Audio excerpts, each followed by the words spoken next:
피청구인의 법 위배 행위가 헌법 질서에 미치는 부정적 영향과 파급 효과가 중대하므로 피청구인을 파면함으로써 얻는 헌법 수호의 이익이 압도적으로 크다고 할 것입니다. 이에 재판관 전원의 일치된 의견으로 주문을 선고합니다.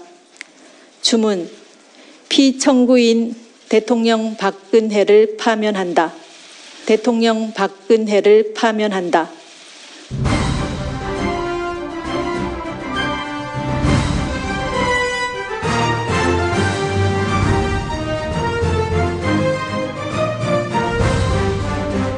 김용민 브리핑.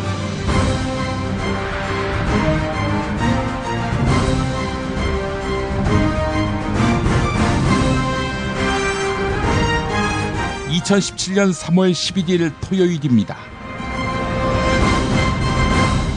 어리석고 무도한 대통령은 결국 권좌에서 쫓겨난다. 사필 귀정, 국민을 업신여기고 국가 권력을 사유화해 나라의 근본을 뒤흔든 죄업에 대한 당연한 인과응보다.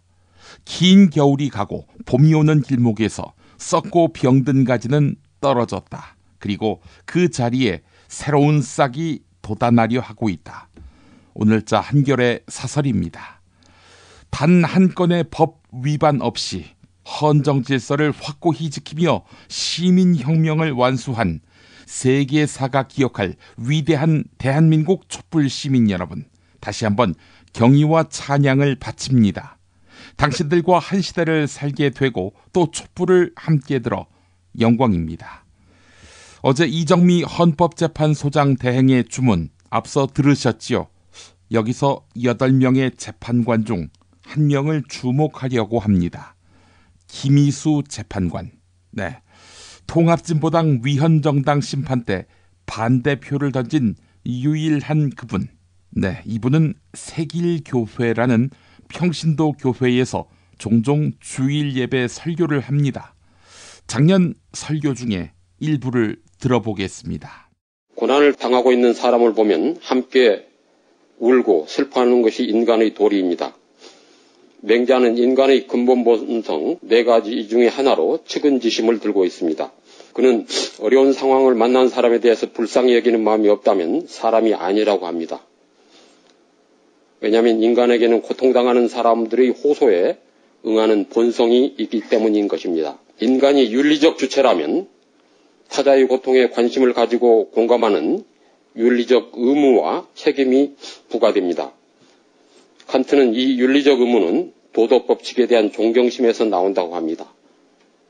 고통을 겪는 타인이 나의 도움을 요구할 때 타인의 짐은 나의 짐이 되고, 내가 응답할 때 나는 타인의 고통을 대신하는 대속적인 주체가 됩니다. 타인의 고통을 이해하여 그들을 도울 수 있도록 하는 윤리적인 원천은 바로 고통받는 사람의 처지가 되어 사고하고 상상하고 얼마나 힘들까 하고 느낄 수 있는 반성적인 역지사지의 능력입니다. 이러한 능력이 없으면 자신의 행위로 고통받는 사람에 대한 책임을 느끼기 어렵습니다. 김희수 재판관은 이번 탄핵 심판 과정에서 세월호 참사에 대한 대통령 박근혜의 무심한 태도를 집요하게 따졌습니다. 말하자면 꼭 그분이 나와서 구조를 한다는 것이 아니고 저것은 나와서 국가의 이 상황에서 대통령 얼굴 모습을 보여줘야 하는 거 아닌가요, 이거? 대통령께서 지금 관저에서 그 집무를 하셨다고 그러는데 관저에도 집무실이 있다. 이 이야기는 관저 집무라는 개념은 안 나오더라고요. 어디 계신지 모른다. 그런 이야기가 주로 나오지. 9시에 출근하신다 그러면은 출근해서 본관에 근무를 하셨다 그러면은 이 상황에 대한 인식이 어땠을 것 같아요. 바로 구두로 들으면서 구두로 누구가 대면복으로 왔을 때 들으면서 의문난 게 많이 있을 거 아닙니까? 의문난 것을 지적을 하면서 질문을 던지면서 이렇게 보고를 받을 때 그럴 때의 효과라는 건 굉장히 다른 그 상황에 대한 인식도 되고 상황에 대한 정확한 인식도 가질 수 있는데 그 부분을 못한 점에 대해 어떻게 생각하시나요? 그리고 탄핵 결정 과정에서 보충 의견도 냈습니다. 이정미 소장 대행의 소개입니다.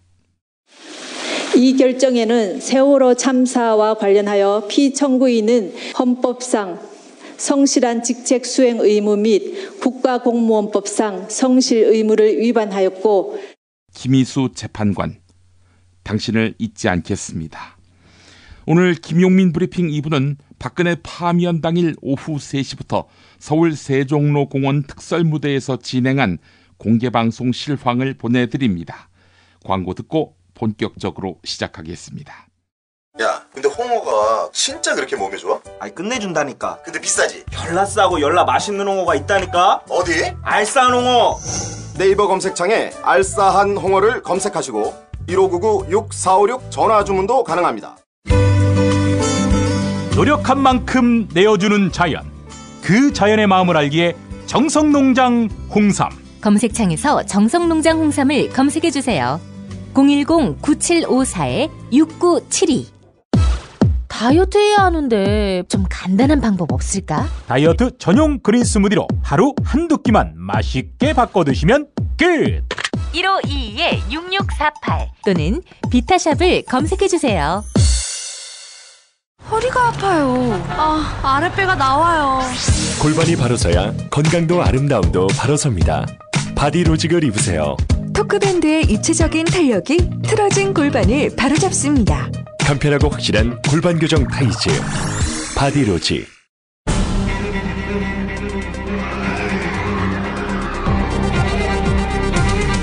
본격 정치 논평.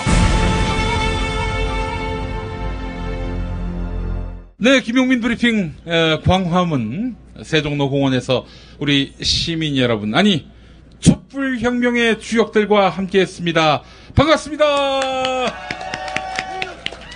예, 우리 승리했죠? 그렇습니다. 우리 모두 승리의 주역입니다. 혁명의 주역입니다. 예, 무슨 혁명이 피 한 방울 흘리지 않고 또 쓰레기 한 점 없이 이렇게 헌정 질서 안에서 성사됐던 거 아니겠습니까? 현대사회 또 민주주의 역사의 큰 금자탑으로서 기억될 그런 촛불혁명입니다. 자, 오늘 첫 번째 손님으로 시사평론계의 우원식 김수민 전 녹색당 대변인 모셨습니다. 어서 오십시오. 네, 반갑습니다. 구미에서 왔습니다. 김수민입니다. 예, 구미에서 활동하시지만은 뭐 하여간 서울에서 학교 나오시고, 네. 또 서울에서 녹색당 대변인으로 오랫동안 활동하시고, 또 구미시 의원 하시다가 박근혜 정권의 폭압적인 정치 탄압에 의해서가 아니라 본인 실력 부재로 낙선을 하고, 그렇죠? 그것은 조사를 해봐야 됩니다. 조사를 해봐야 됩니까? 네. 알겠습니다. 저는 예전에 김구라 씨가 저를요, 시사평론계의 문희상이라고 했었습니다. 문희상. 예. 삼지창 만들면 똑같다고 네. 그런 얘기를 했던 기억이 납니다만 정말 똑같지 않습니까? 우원식 의원하고? 네. 우원식 의원은 이미지 좋아요. 자꾸 노원 지역구로 몰고 가시려고. 아니. 본인이 노원갑이라고 저를 노원의리로 몰고 가시려고. 네. 그래요. 우리 김수민 전 의원이 오늘 촛불혁명일을 맞아서 서울로 올라오셔서 우리 시민 여러분과 함께 만나고 있습니다. 자, 우리 김수민 전 의원은 파면 결정을 어디서 접하셨어요? 저는 11시쯤에 구미역에서 기차에 올랐거든요. 예. 그래서 기차 안에서 예. 네, 판결 내용을 듣고 있었습니다. 아, 그렇군요. 네. 몇 대 몇으로 예견하셨어요? 저는 뭐 8대 0으로 많이들 그렇게 예견하셨죠. 네, 그렇게 예견했고 들을 때 오늘 감이 왔던 게 저는 이제 국민주권주의 위반 부분은 분명히 인용이 될 거다라고 1순위다라고 생각을 했는데 예. 안 나오는 거예요, 그게. 예. 제일 뒤로 미뤄지는 걸 보면서 인용이다. 네. 국민주권주의 무슨 얘기예요, 그게? 이제 최순실 국정농단 이런 부분들이 국민에게 위헌받은 그 주권을 훼손한 거다 이런 거였잖아요. 예, 그게 이제 오늘 인용의 그 이유가 됐던 그 부분이 뒤로 미뤄지는 걸 보면서 이거는 이제 기승전결을 타고 막판에 알려지는 것이다. 감을 잡았고 처음에는 근데 그 공무원들 해직시킨 부분이 기각이 됐잖아요. 그렇죠. 그때 이제 살짝 쫄깃했어요. 예, 나도 쫄깃쫄깃해지더라고. 네. 그거 사실은 굉장히 중요한 부분 아닙니까? 노태강 국장, 네. 문화체육관광부 국장, 그 사람 나쁜 사람 아닙니까? 이러면서 그냥 바로 날린 거. 그게 최순실이가 사실은 나쁜 사람이라고 얘기해서 박근혜가 그걸 그대로 그렇죠. 인용한 거 아닙니까? 인용해서 저기 탄핵하라고 한 건데, 근데 노태강 국장 이렇게 날린 거는 별 문제가 안 된다는 식으로 얘기를 했고, 세월호 부분까지 나왔을 때는 사실 이 촛불의 위대한 그런 국면은 세월호라는 참으로 참담하고 슬픈 그런 사건이 기화가 된 거 아니겠습니까? 예. 그래서 들불 같은 저항의 그런 촛불의 물결이 이어지게 된 것인데, 근데 그 세월호마저도 인정되지 않은 측면, 세월호마저도 이거는 뭐 박근혜가 무능한 건 있어도 뭐 그거를 국민 생명권을 존중하지 않은 무책임은 아니다라는 식으로 이렇게 판단한 거는 아주 놀랐어요. 근데 저는 분명히 이제 좀 주의했으면 하는 점이 있는데요. 예. 저는 세월호 부분은 기각될 거라고 예상을 했어요. 왜냐하면 근데 그런 얘기는 한 번도 한 적이 없기 때문에 그런 걸 안 물어보더라고. 맨날 제가 틀리는 것만 물어보더라고요. 그런 걸 물어보셔야 제가 얘기를 하죠. 하여튼 그것이 이렇게 중대한 헌법 위반의 사유다라고 이제 확실하게 얘기할 수 있는 만큼은 아니라고 아마 재판관들이 판단할 거다. 왜냐하면 헌법재판은 정치적 성격이 있지만 분명히 이 재판을 하는 사람들은 법조인들이기 때문에 그래서 좀 약간 미달하는 측면에서는 기각될 거라고 봤고, 근데 주의하셔야 될 게 앞으로 박사모가 지금은 탄핵 전체에 대해서 지금 부정을 하고 있죠. 근데 조금 있으면 이제 새가 쭈그러들면서 이제 다른 얘기들을 할 텐데 세월호는 잘못이 없다지 않냐 이런 식으로 나올 거예요. 근데 아닙니다. 판결 어디에도 세월호 부분에서 박근혜 대통령 책임을 면제하는 부분이 없습니다. 보충 의견에서도 대통령의 성실 의무를 강조를 하고 있고, 그렇기 때문에 우리가 스스로 헌재가 세월호 부분에 대해서 국민들의 여론을 무시했다라고 생각하시면 안 되는 거예요. 또 박근혜한테 면죄부를 줬다고 생각하면 또 안 되고. 예, 그래서 우리가 헌재 판결에 대해서 따지기보다는 그것을 곡해하는 거에 대해서 지적을 하고 비판해야 된다. 예, 그 시도로 초장에 진압해야 된다고 보고, 두 번째는 제가 또 우려가 되는 거는 재판관들이 그런 의견을 냈다고 해서 우리가 갖고 있는 생각이 틀렸다라는 건 조금도 아니기 때문에, 그리고 앞으로 그런 일이 발생할 경우에 대비한 보충 의견이 또 나왔기 때문에 그렇죠. 단호하게 우리가 그 판결이 박근혜가 옳다는 뜻은 아니다, 전혀 아니다라는 걸 못을 받고 가야 됩니다. 그렇죠. 그리고 중요한 부분이 하나 더 있는데, 탄핵이 인용된 결정적인 계기 부분에서 기업들의 경영 자유를 침해했고 재산권을 침해했다는 대목이 나옵니다. 이거를 악용할 수가 있습니다. 어떻게 악용하냐면, 봐라, 박근혜가 기업의 활동을 옥죄인 것이고, 그래서 이재용 같은 사람들은 뇌물죄의 같은 범죄자가 아니라 강요의 피해자다, 이런 식으로 논리를 악용할 소지가 있거든요. 근데 기업 경영의 자유가, 그리고 기업의 재산권이 이재용의 재산권이나 이재용의 경영의 자유와 동일시되는 건 전혀 아니다. 그리고 오히려 이재용이야말로 같은 회사 임직원들과 민주적으로 상의하지 않고 뇌물을 마련하기 위해서 자기 회사의 자원을 동원해서 갖다 바친 것이고, 그리고 최근에 이제 제기되고 있는 그 얘기가 이제 정경련이 아니라 삼성이 미르케이 재단을 설립을 주도했다. 근데 그게 사실이라면 이재용은 다른 기업의 경영 자유와 재산권까지 침해한 겁니다. 그럴 수 있네요. 그렇기 때문에 이 구절을 분명히 이재용이나 재벌 측에서 곡해할 텐데, 거기에 대해서 이것은 당신들이 피해자고 강요를 받았고 협박을 받았다는 그런 얘기가 아니다라는 걸 미리 못을 받고 시작을 해야 됩니다.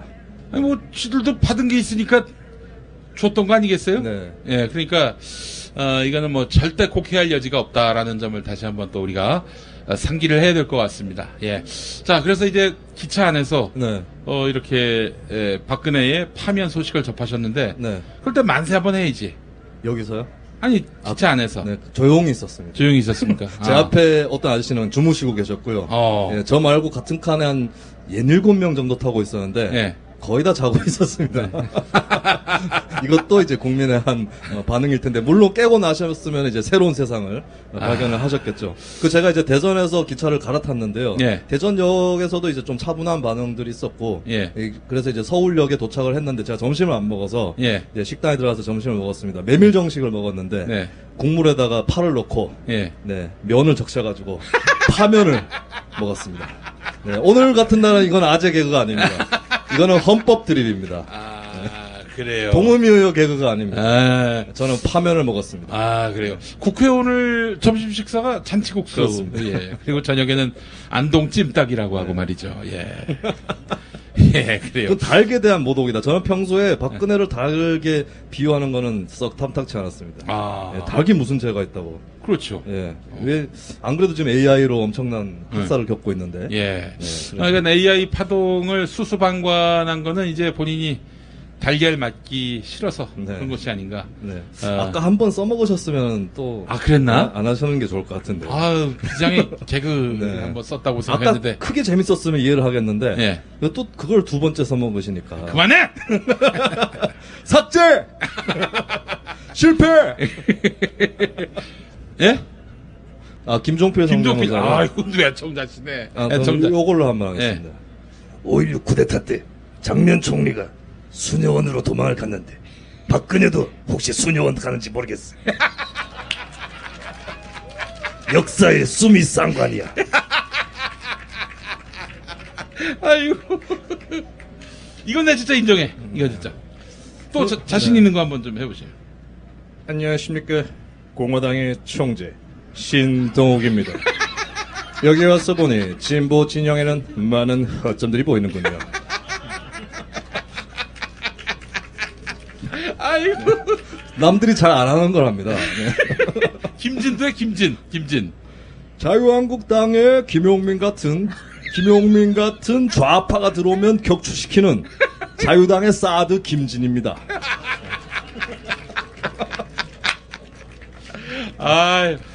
좋습니다. 너무 좋아요. 근데 이게 약간 시한폭탄 같은 거라서 좀 있으면 못 써먹을 것 같아요. 그래요. 네. 신동욱 형도 지금 보니까 정치보단 개그의 뜻이 있더라고, 형님이. 그래요. 맘마이스에 곧 이제 신동욱 편이 올라옵니다, 여러분. 많이 또 시청해 주시기 바라겠고. 이제 대선 국면에 이제 접어들게 됐는데 말이죠.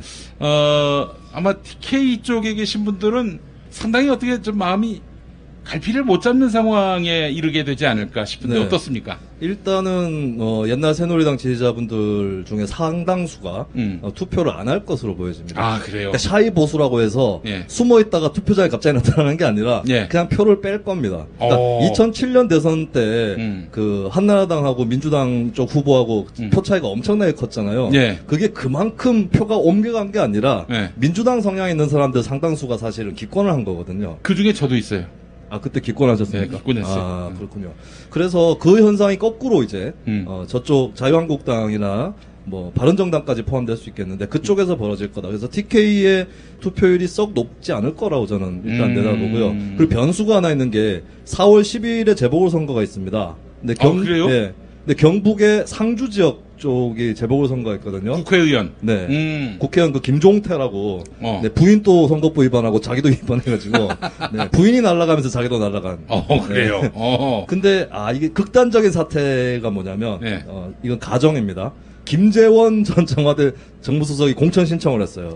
자유한국당에서. 근데 그 양반으로 공천이 돼서 그 양반이 나와서 당선되면 엄청난 일이 벌어질 거다. 왜요? 역풍이 불겠죠. 전국적으로. 야, 저 동네는 아직도 저래. 그리고 저 동네뿐만 아니라 어느 동네에서든 저런 일이 벌어질 수 있다. 그래서 대선에서는 더더욱이나 자유한국당이 불리해질 수 있다. 그런 경우라면. 그렇게 저는 예상을 하고 있습니다. 그렇군요. TK가 지금 거의 그 아노미 상태다. 그렇죠. 이렇게 볼 수 있는. 근데 이제 이런 경우에는 우려되는 거는 TK가 얼마나 많은 욕을 먹을 것이냐. 그게 좀 우려가 됩니다. 그래서 아니, TK 정서의 기반은 뭐예요? 뭐 때문에 이렇게 항상 묻지마 자유당 선택입니까? 그 저는 뭐 그게 감정적인 지역주의보다는 예전에도 이런 말씀 한번 드린 적이 있는데 TK는 산업화 시대에서 가장 먼저 수혜를 많이 받은 지역입니다. 그렇죠. 농어촌 지역에 있던 청년들이 가까운 도시의 지역 공단에 취직을 했거든요.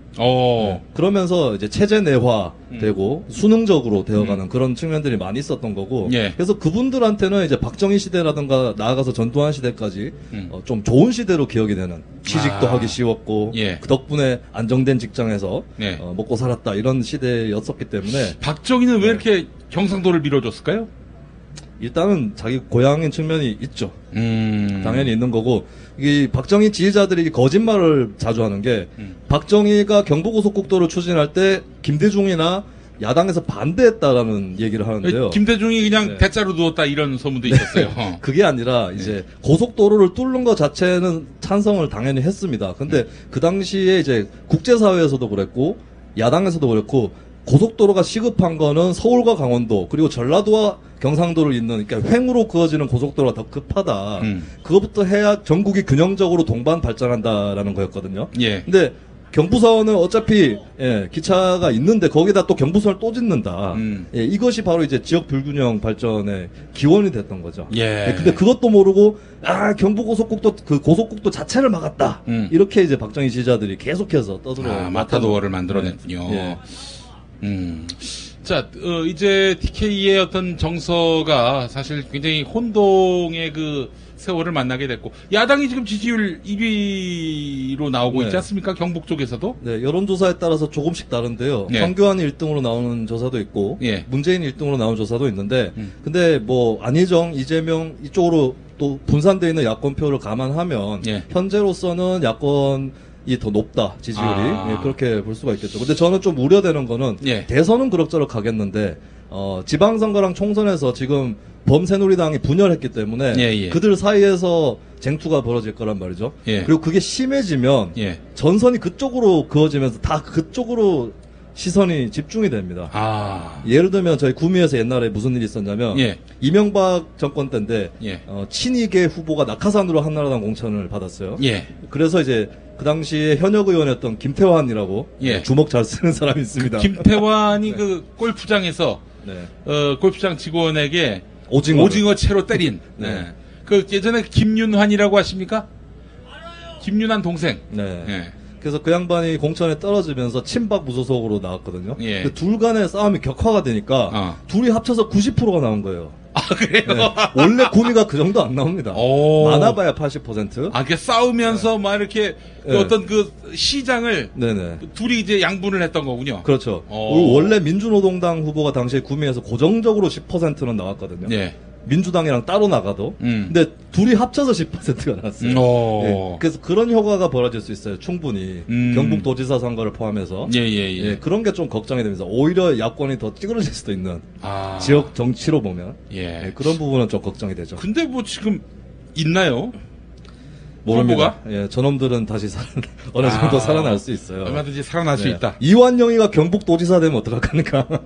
그것도 가능성이 제로는 아닙니다. 그래요? 물론 가능성이 높진 않지만 그런 극단적인 사태도 일어날 수 있다. 박정희 신화가 참 무섭군요. 진짜 생각해보니까 그냥 경상도에 공장이 막 생기고 우리 아들이 딸이 막 거기 들어가서 돈 벌어오고 그러면은 이건 뭐 자유당은 우리 당이다. 그런 인식이 생길 수밖에 거죠. 없겠어요. 그리고 관변단체나 풀뿌리 조직들이 보수 쪽이 세기 때문에 그런 영향이 큰데, 근데 저는 사실 오늘 무슨 얘기를 조금 드릴까 생각을 해왔는데요. 방금 또 말씀드렸지만 어느 정도 다시 일어날 수 있다, 저쪽에서. 2004년도 3월 둘째 주 금요일을 기억하십니까? 오늘이 2017년 3월 둘째 주 금요일이죠. 2004년 3월 둘째 주 금요일. 그 노무현 대통령 탄핵 가결일인가요? 네, 노무현 대통령 탄핵이 이제 국회에서 가결된.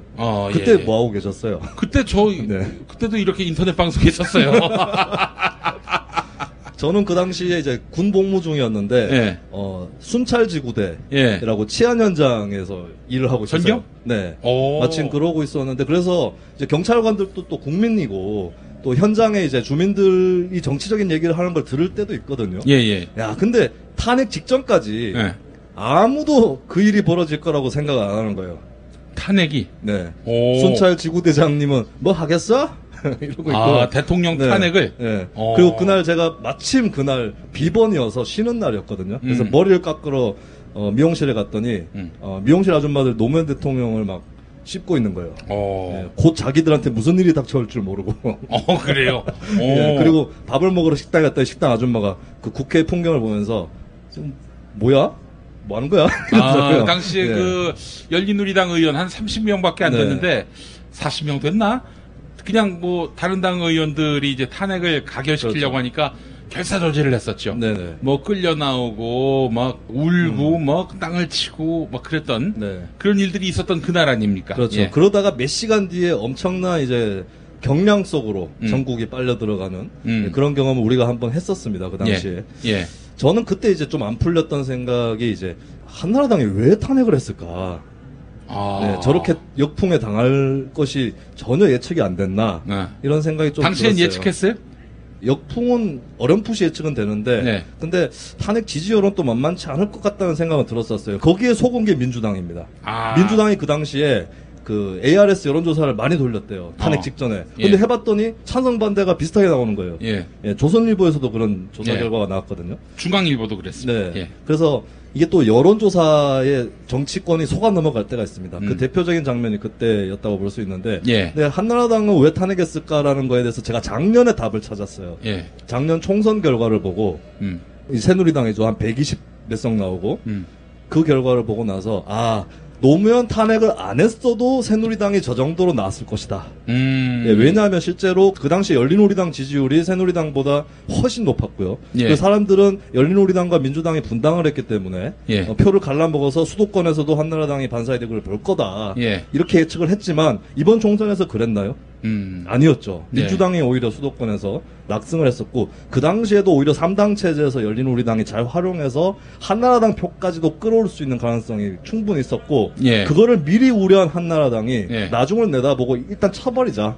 쳐서 기 한번 죽이고 가자. 그러니까 탄핵을 하든 말든 120석 정도 나왔을 것이다. 그거를 제가 작년 총선 때 그런 거였구나. 10몇 년 전의 일에 대한 그 의문에 대한 답을 그 당시에 이제 찾을 수 있었는데, 실제로 열린우리당 지지율가 굉장히 높았고, 그리고 제가 순찰지구대 근무하다 보면 술 취해가지고 이제 화풀이하러 들어오시는 분들이 한나라당 욕하는 분들이 되게 많았어요. 2004년 1월경부터 차떼기 사건 직후로 해가지고. 사실 저도 그때 돌이켜 보면은 총선 승리에 대한 자신감이 열린우리당 안에 있었어요. 노무현 대통령 탄핵 국면에서도. 그러니까 탄핵을 한다. 그 이전에도 열린우리당은 뭔가 될 것이다라는 생각을 이제 갖게 했었는데, 그렇게 해서 총선에서 열린우리당이 다수당이 됐습니다. 근데 이제 그 이후부터의 선거는 그냥 연전연패였어요. 모든 재보선에서는 다 졌어. 맞습니다. 지방선거 완패했고요. 그런 일이 다음 민주정부가 된다면은 5월에 있을 대선 때 정권 교체가 있어서 민주 세력이 집권을 할 경우 그런 비슷한 일이 발생하는 것은 아닌지 염려가 됩니다. 어떻게 전망하세요? 그래서 그 얘기를 준비를 해왔어요. 이제 총선 직후의 결과가 열린우리당이 과반으로 제1당에 나왔고, 그다음 민주노동당이 이제 신생 진보정당으로서 10석으로 원내 입성을 합니다. 그렇죠. 그 당시로서는 이제 저 같은 사람들이나 여러분들이나 최선의 선거 결과가 나왔다라고 생각을 했고, 이제 이렇게 가면은 한나라당은 조금씩 줄어서 찌그러들 테고, 그럼 열린우리당이 이제 중도 보수나 약간 진보까지 이제 포괄하는 거고, 이제 명확한 진보 정당으로서의 민주노동당, 이렇게 해서 천하 3분지계가 될 거다. 이런 희망적인 관측을 가졌던 그런 기억이 나는데, 그게 160대 한 120 이랬었으니까요. 당시에는 진짜 그래서 이제 한나라당은 이제 낡은 역사와 함께 사라지는구나 하는 그런 기대감도 적지 않았었는데. 왜 그렇게 되지 않았느냐. 오늘은 사실은 복잡한 생각 없이 마음껏 즐겨야 되는 날입니다. 그래서 그 즐기기 전에 제가 조금만 말씀드리면, 왜 그러면 실패해서 한나라당이 다시 부상해서 이명박 박근혜 정권이 다시 나타났느냐. 이 점은 우리가 이제 성찰을 해야 될 또 시간인데, 그런 것 같아요. 일단은 먹고 사는 문제에 대해서 좀 등한시한 측면들이 있었다.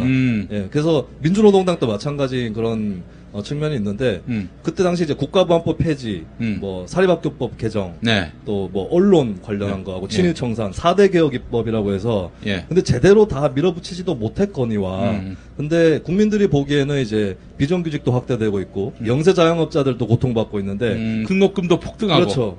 등록금 폭등까지 그런 문제에 대해서 정치권이 답을 내놓지 않는 모습들 때문에 이제 환멸이 커져갔던 거고, 이거는 열린우리당 책임도 컸지만 민주노동당 자유로울 수 없습니다. 민주노동당이야말로 민생 문제를 해결하라고 국민들이 조금의 국회의원을 준 건데, 갑자기 이제 상가임대차 보호라든가 옛날에 잘하던 것들이 뒷전으로 밀려나고, 저는 이렇게 생각해요. 국가보안법은 폐지가 가장 바람직하지만 한나라당 일부 의원들이 개정까지 동의하는 사람들이 있었고, 폐지에 빨리 합의가 안 될 것 같으면 개정이라도 빨리 했었어야 됩니다. 제가 급진적인 정당에 몸담고 있지만, 조금이라도 성과를 보는 게 중요했던 거고, 그다음에 국가보안법 개정이라는 게 그 독소조항, 찬양고무죄에 대한 삭제를 얘기하는데 찬양고무죄 부분이 국가보안법에서 차지하는 그 비중이 제일 크거든요. 잡혀가는 사람들이. 그거라도 없애야 되는데 그것도 없애지 못하고 지금까지도 국가보안법 조항을 하나도 못 건드리고 지금 여기까지 왔단 말이에요. 유엔이 없애버리라고 한 그런 그렇죠. 국가보안법인데 노무현 대통령이 칼집에 넣어서 박물관에 보내야 된다고. 그건 맞아요. 정확한 말입니다. 근데 그렇게 못할 것 같으면 개정이라도 했었어야 되는데 여기까지 오게 된 거죠. 그리고 이제 그것도 그거지만은 그러면서 이제 민생 경제에 대한 부분들이 다 뒷전에 밀려나 버리는. 그러면서 그 해에 헌법재판소 판결이 또 하나 더 있었죠. 행정수도에 대해서 관습헌법 위반이다 했던. 그게 2004년도 안에 큰 판결이 다 있었던 건데 그러면서 이제 소위 얘기하는 민주개혁 내지는 진보 세력의 몰락이 시작이 되는 그런 상황들이 오늘 많이 생각나더라고요. 그래서 그때 우리가 밟았던 전철을 다시 한번 되돌아보고 저는 정권 교체 가능성을 의심하지 않습니다. 분명히 될 텐데 정권 교체는 시작에 불과한 것이고 그 이후에 우리가 무엇을 할 것인가에 대해서 2004년 탄핵과 그 이후에 있었던 역풍 그리고 그 다음에 있었던 또 다른 반동 이거를 다시 돌아보는 잠깐 돌아보시고 오늘 술 한잔 하시기 전까지 돌아보시고 술 한잔 하시거나 저녁 드시거나 하실 때는 이제 별 생각 없이 아니 그 굉장히 중요한 지적을 하셨는데 그렇다면은 지금 당장 더불어민주당이라든지 이런 당에서는 중도화 또 일정 정도 보수 세력까지 끌어안는 그런 식으로 좀 급진 노선을 좀 자제하는 이런 태도가 온당하다고 보시는 거예요? 아니죠. 그때 이 착시 현상이 있었는데 실용주의라는 것이 뜨기 시작합니다. 그게 이명박이 띄운 게 아니라 정동영 열린우리당 의장이 띄운 거예요. 근데 이 실용주의가 뭘 뜻하는 거냐면 개혁을 하면서 동시에 이제 어떤 도덕주의적이고 자유주의적이고 민주주의적인 개혁뿐만 아니라 민생 경제에 대한 개혁을 같이 해 나가서 그걸로 국민의 지지를 확대하는 그런 실용주의가 아니라 그냥 개혁을 후퇴시켜서 중도 보수 세력의 눈치를 보는 그런 실용주의였다는 거죠. 근데 그 실용주의라는 칼을 들고 싸우다가 어설프게 떨어뜨리고 나서 그 칼을 주워서 대차게 휘둘러댄 게 이명박이죠. 그런 식으로 가는 게 아닙니다. 오히려 저는 사회경제적 이슈라든가 먹고 사는 문제에서 더 과감한 진보적인 국가보안법 개정 폐지 정도가 진보입니까? 그건 뭐 당연한 거고요. 그리고 민주당이 정령 중도층이나 보수층이나 무당파층을 설득하고 싶다면 뭐 검찰개혁이나 방송개혁이나 이런 개혁 과제를 후퇴시키는 게 아니라 먹고 사는 문제에서 더 과감하게 나가면 됩니다. 지금 국민들 대다수는 재정을 증세를 하든가 해서 확대를 해서 복지를 확대해야 된다는 거에 동의를 하고 있고요. 뭐 무상급식부터 시작해서 지금까지 오는 흐름들을 보면 복지나 경제민주화에 대한 지지가 굉장히 높습니다. 그래서 이런 부분들을 오히려 더 파고 들어가서 지지를 확대해야 되는 거지 자신들이 하려고 했던 개혁을 후퇴시키는 것은 뭐 아무런 도움이 안 되는 거겠죠. 그래서 그 교훈을 2004년부터 2007년, 8년까지 일어났던 이명박의 급부상 과정을 돌아보면서 성찰하는 그런 시간이 좀 있었으면 좋겠습니다. 명쾌하지 않습니까? 여러분, 정말 우리 시대가 지금 요구하는 모든 그런 자질과 능력을 갖춘 그런 진정한 시사평론가 김용민 씨와 함께 하셨습니다, 여러분. 김수민 씨 수고하셨어. 이걸 못 받아치겠네요. 받아칠 가치가 없는 것인지는 잘 모르겠습니다만. 정말 여러분 앞으로 주목해 주십시오. 자, 오늘도 구미에서 이 현장으로 찾아주신 우리 김수민 시사평론가 큰 박수로 여러분. 여러분 축하드립니다. 고맙습니다. 야, 5인 용현이가 극장에서 개봉을 한다고? 비급을 갖는 자, 무림을 평정할지니 화화공자라고 부르. 미친놈, 화화공자! 보자 하니까 내 X으로 보이나? 이상한 놈, 점령 혈객! 웃는 놈, 소소할배! 그만해, 즉시공. 숨 넘어가는 삐드립 혈투가 시작된다. 지저대지 말고 당장 여기서 꺼져! 객잔에 무슨 꿀 발라놨냐? 별 거지 같은 게 다 모여서 잔치라고 한다. 5인용의 극장판 삐드립 코믹 액션. 웃지마 이 만담 강호 3월 22일 대개봉. 근데 진짜 개봉하는 거야? 내가 이 플래시지를 못 그만두는 게 여기 있어요. 5인용! 정권 교체를 함께 염원하는 직원들로 똘똘 뭉친 판촉물 회사 네피알로 삼행시 갑니다. 내가 아는 사업이나 행사를 피할하기 위한 알짜배기 판촉물 회사. 선물, 기념품, 답례품을 구하신다면 우리 편 회사 네피아를 찾아주세요. 3만 가지가 넘는 물품을 대기해 놓고 있습니다. 네피알로 인터넷 검색창에 입력하시거나 032-519-4800으로 연락주세요. 카카오톡 아이디는 네피알입니다. 쉿! 팟캐스트 듣고 연락주시면 더 깎아드립니다. 현대인의 몸에 있는 독, 어떻게 치유할까요? 장봉근 아로니아는 자연에서 답을 찾았습니다. 아로니아라는 열매에 몸의 노화나 질병을 예방해주는 강력한 효과가 있습니다. 남녀노소 누구에게나 건강을 드리는 장봉근 아로니아. 폴란드산 야생 100% 아로니아를 국내 최초로 도입해 만들고 있습니다. 아로니아 안토시아닌이 혈관을 보호하고 혈관의 혈전을 억제시키는 효과가 있는 것으로 검색창에서 장봉근 아로니아를 찾으시고 전화 문의는 1522-1194로 하시면 됩니다. 우사인 볼트, 그 힘의 원천이 뭔지 아시나요? 정도 원마? 그렇습니다. 성장 호르몬이 풍부해서 여성의 노화 예방은 물론 피로와 음주 속쓰림에 시달리는 남편에게 성장기 어린이 발육과 뇌 발달도, 이게 천연 도핑이었군요. 한강 일대에서 농장직인 농민 이정도가 직접 재배했습니다. 이정도가 만든 정도 원마. 네이버 검색창에 정도 원마로 검색해 주시고요. 전화 080-777-6776 080-777-6776. 극한의 바다 러시아 베링해에서 잡은 신선한 대게. 잡자마자 내장과 뚜껑을 제거하고 급속 냉동시켜 북극의 신선함이 살아있는데요. 살이 꽉 찬 데다가 맛까지 끝내죠. 일본 바이어들이 찾고 또 찾는 이름하여 최고급 러시아 냉동 대게. 다리와 어깨 살만으로 구성돼 있어 가성비가 은하계 최고이며 각종 모임이나 선물용으로 깜짝 준비하시면 바로 스타됩니다. 네이버 카페 대게 직거래 장터에 오시면 수많은 후기가 그 품질을 증명합니다. 주문 전화번호 1644-9047 1644-9047. 공화국 참치논평 구이동 대양 참치를 맛보지 못한 국민 여러분은 진정한 참치 맛을 보기 위한 강도 높은 중대 조치를 취하실 계획을 표명하시고 곧장 구이동으로 달려오시기 바란다. 참치에 대한 체질적인 거부감과 적개심을 노골적으로 드러내는 분도 구이동 대양 참치에 오시면 추호도 용납할 수 없는 포악무도한 폭식 행위를 자행할 것이다. 구이동 대양 참치. 월요일 참치데이 이벤트, 화요일 참치머리 서비스로 함께합니다. 주차장 걱정 마시고요. 대중교통은 서울 지하철 2호선 구의역 2번 출구에서 5분 거리입니다. 대양참치 구의점 02-455-8087. 하루 두 차례 대한민국과 지구촌의 오늘을 정직하게 비춰드립니다. 권력이 진실을 압도하는 세상. 김용민 브리핑은 작은 희망의 불씨가 되겠습니다. 자, 이번에는 두 번째 우리 이야기 손님으로 모시겠습니다. 아, 정말 이분의 말씀을 듣다 보면은 모든 그 어떤 그런 논리적 막힘이 풀립니다. 예.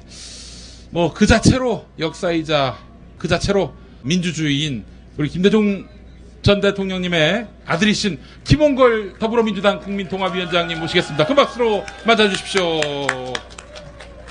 아, 우리 위원장님 오늘 그 박근혜 씨 파면 예. 어디서 소식 접하셨습니까? 아, 제가 헌재 앞에 갔었거든요. 그러셨어요? 오. 그래서 현장에서 예. 예, 거기 모이신 분들하고 같이 예. 이제 축하했습니다. 아유, 그러시군요. 근데 철새 정치인 김용민 PD께서 네.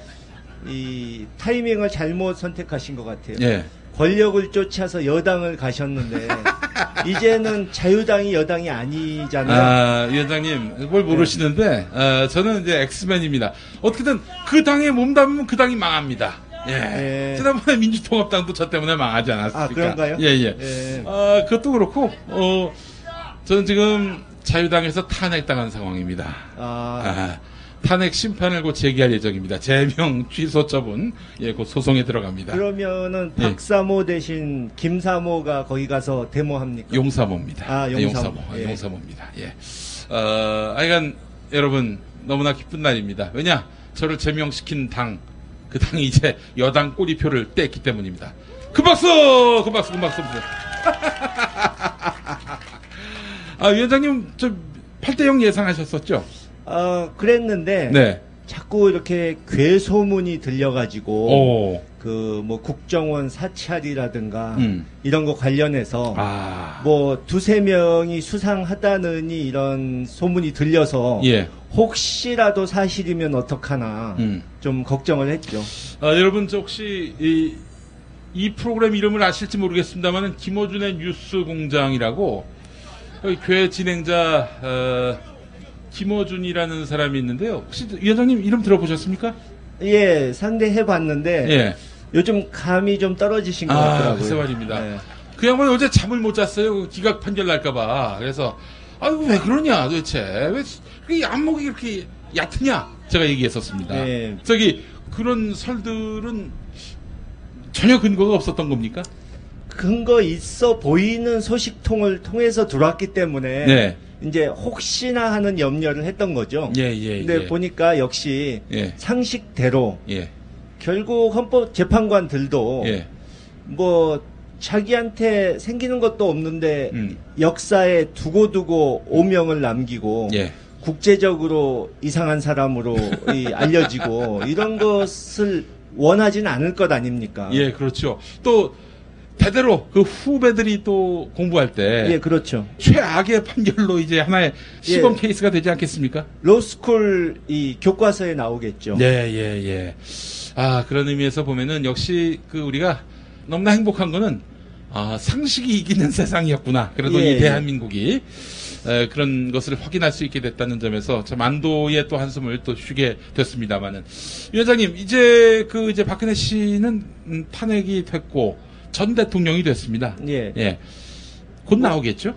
글쎄요, 뭐 안 나오고 버티신다면 그게 불법이 되지 않습니까? 그렇죠. 이제 그분들 주장대로 하면 거기가 보안 시설인데 무자격의 민간인이 보안 시설을 무단 점거하고 있으면 불법이 되니까 뭐 강제 퇴거가 될 수도 있고 하니까는 신속하게 이동하시겠죠. 네. 안 나가는 게 너무 이상해지고, 사실은 그런 염려 자체가 막 박사모가 그냥 온갖 테러 위협하고 이런 광장에서 발광을 할 때나 사실은 이게 유효했던 걱정이었지, 지금 이 국면에서는 이제 뭐 더 이상 박근혜가 안 나올 거는 상상하기 힘든 그런 상황이 된 것 같습니다.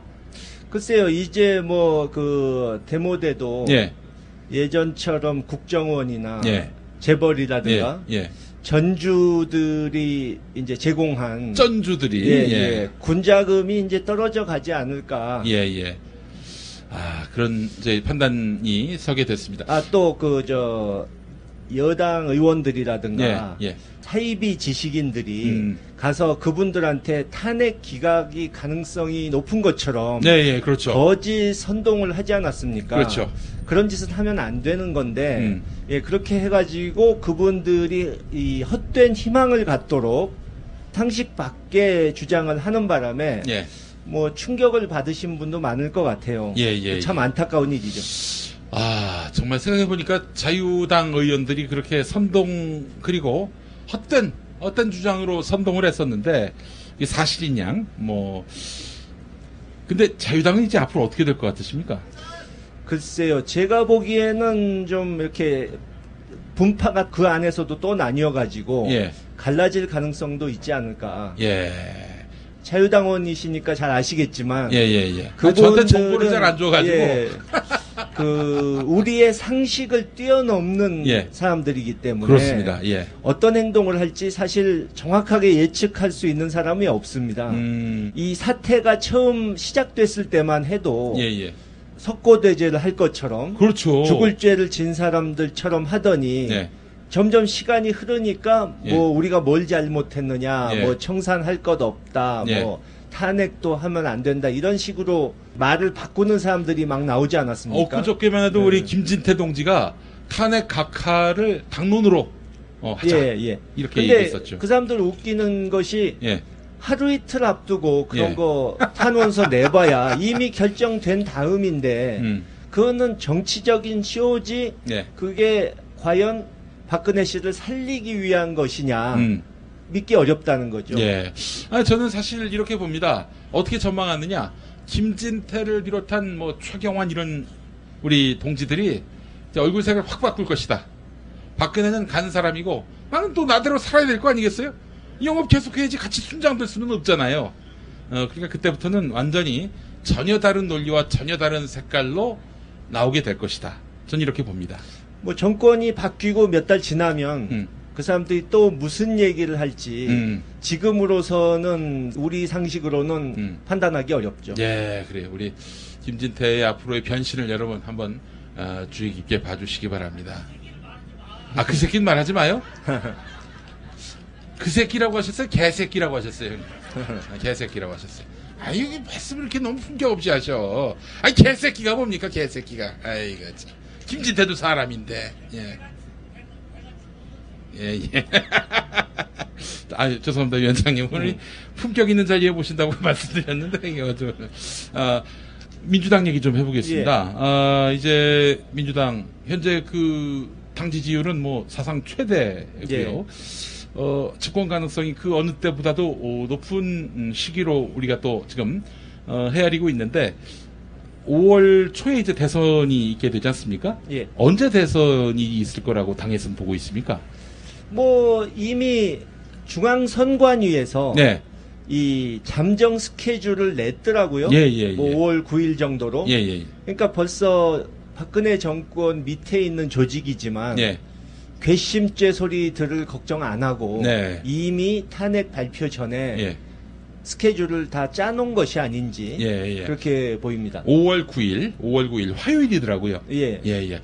자, 그런데 5월 9일 이제 화요일 이제부터는 제가 봤을 때는 민주당의 유력 주자들을 상대로 한 이른바 친박 언론들, 박근혜를 오늘까지 끌어올렸던 사람들, 그리고 촛불을 폄하했던 사람들, 그리고 자유당 선거 승리에 적극적인 도움이었던 이런 언론들이 민주당 후보들에 대한 맹폭을 가할 것으로 예상이 됩니다. 그렇게 또 판단되시죠? 뭐 이미 그런 기미가 보이지 않았습니까? 아무래도 조선 동아 뭐 이런 매체들이 뭐 처음에는 이제 이미 끝장난 더 이상 희망이 없는 박근혜 정권에 대해서는 이제 정리를 해버렸지만 그렇죠. 고려장을 지냈지만 고려장을 지냈어요. 그러나 그 사람들이 자신들의 기득권이나 이 소위 보수 세력, 실제로는 가짜 보수지만 그 사람들의 그 기득권을 포기하려고 할 사람들이 아니기 때문에 뭐 끝까지 가망이 없어 보여도 끝까지 뭔가 수를 내려고 하겠죠. 그렇죠. 대비도 해야 될 것 같습니다. 현재 그 유력한 주자가 이제 문재인 전 대표고요. 또 안희정 지사가 요즘 하향세긴 합니다만은 또 상당한 지지세를 확보하고 있고 또 이재명 시장까지 아주 스펙트럼이 다양합니다. 뭐 중도에서 조금 우클릭한 안희정 지사, 중도와 이게 뭐 진보를 좀 한데 아우를 수 있는 문재인 후보도 있고, 그리고 이재명 시장은 뭐 확실한 진보 색채를 뚜렷이 하고 있는 그런 상황이고요. 이런 와중에 이제 김종인 전 대표가 탈당을 했습니다. 그거 어떻게 보세요?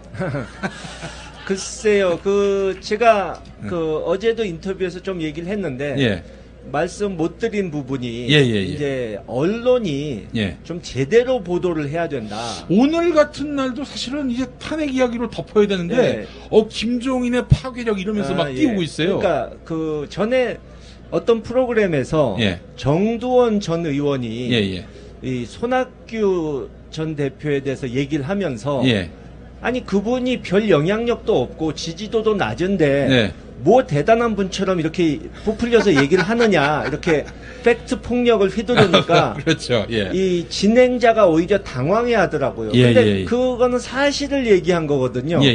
그러니까 언론에서는 뻔히 알면서도 예.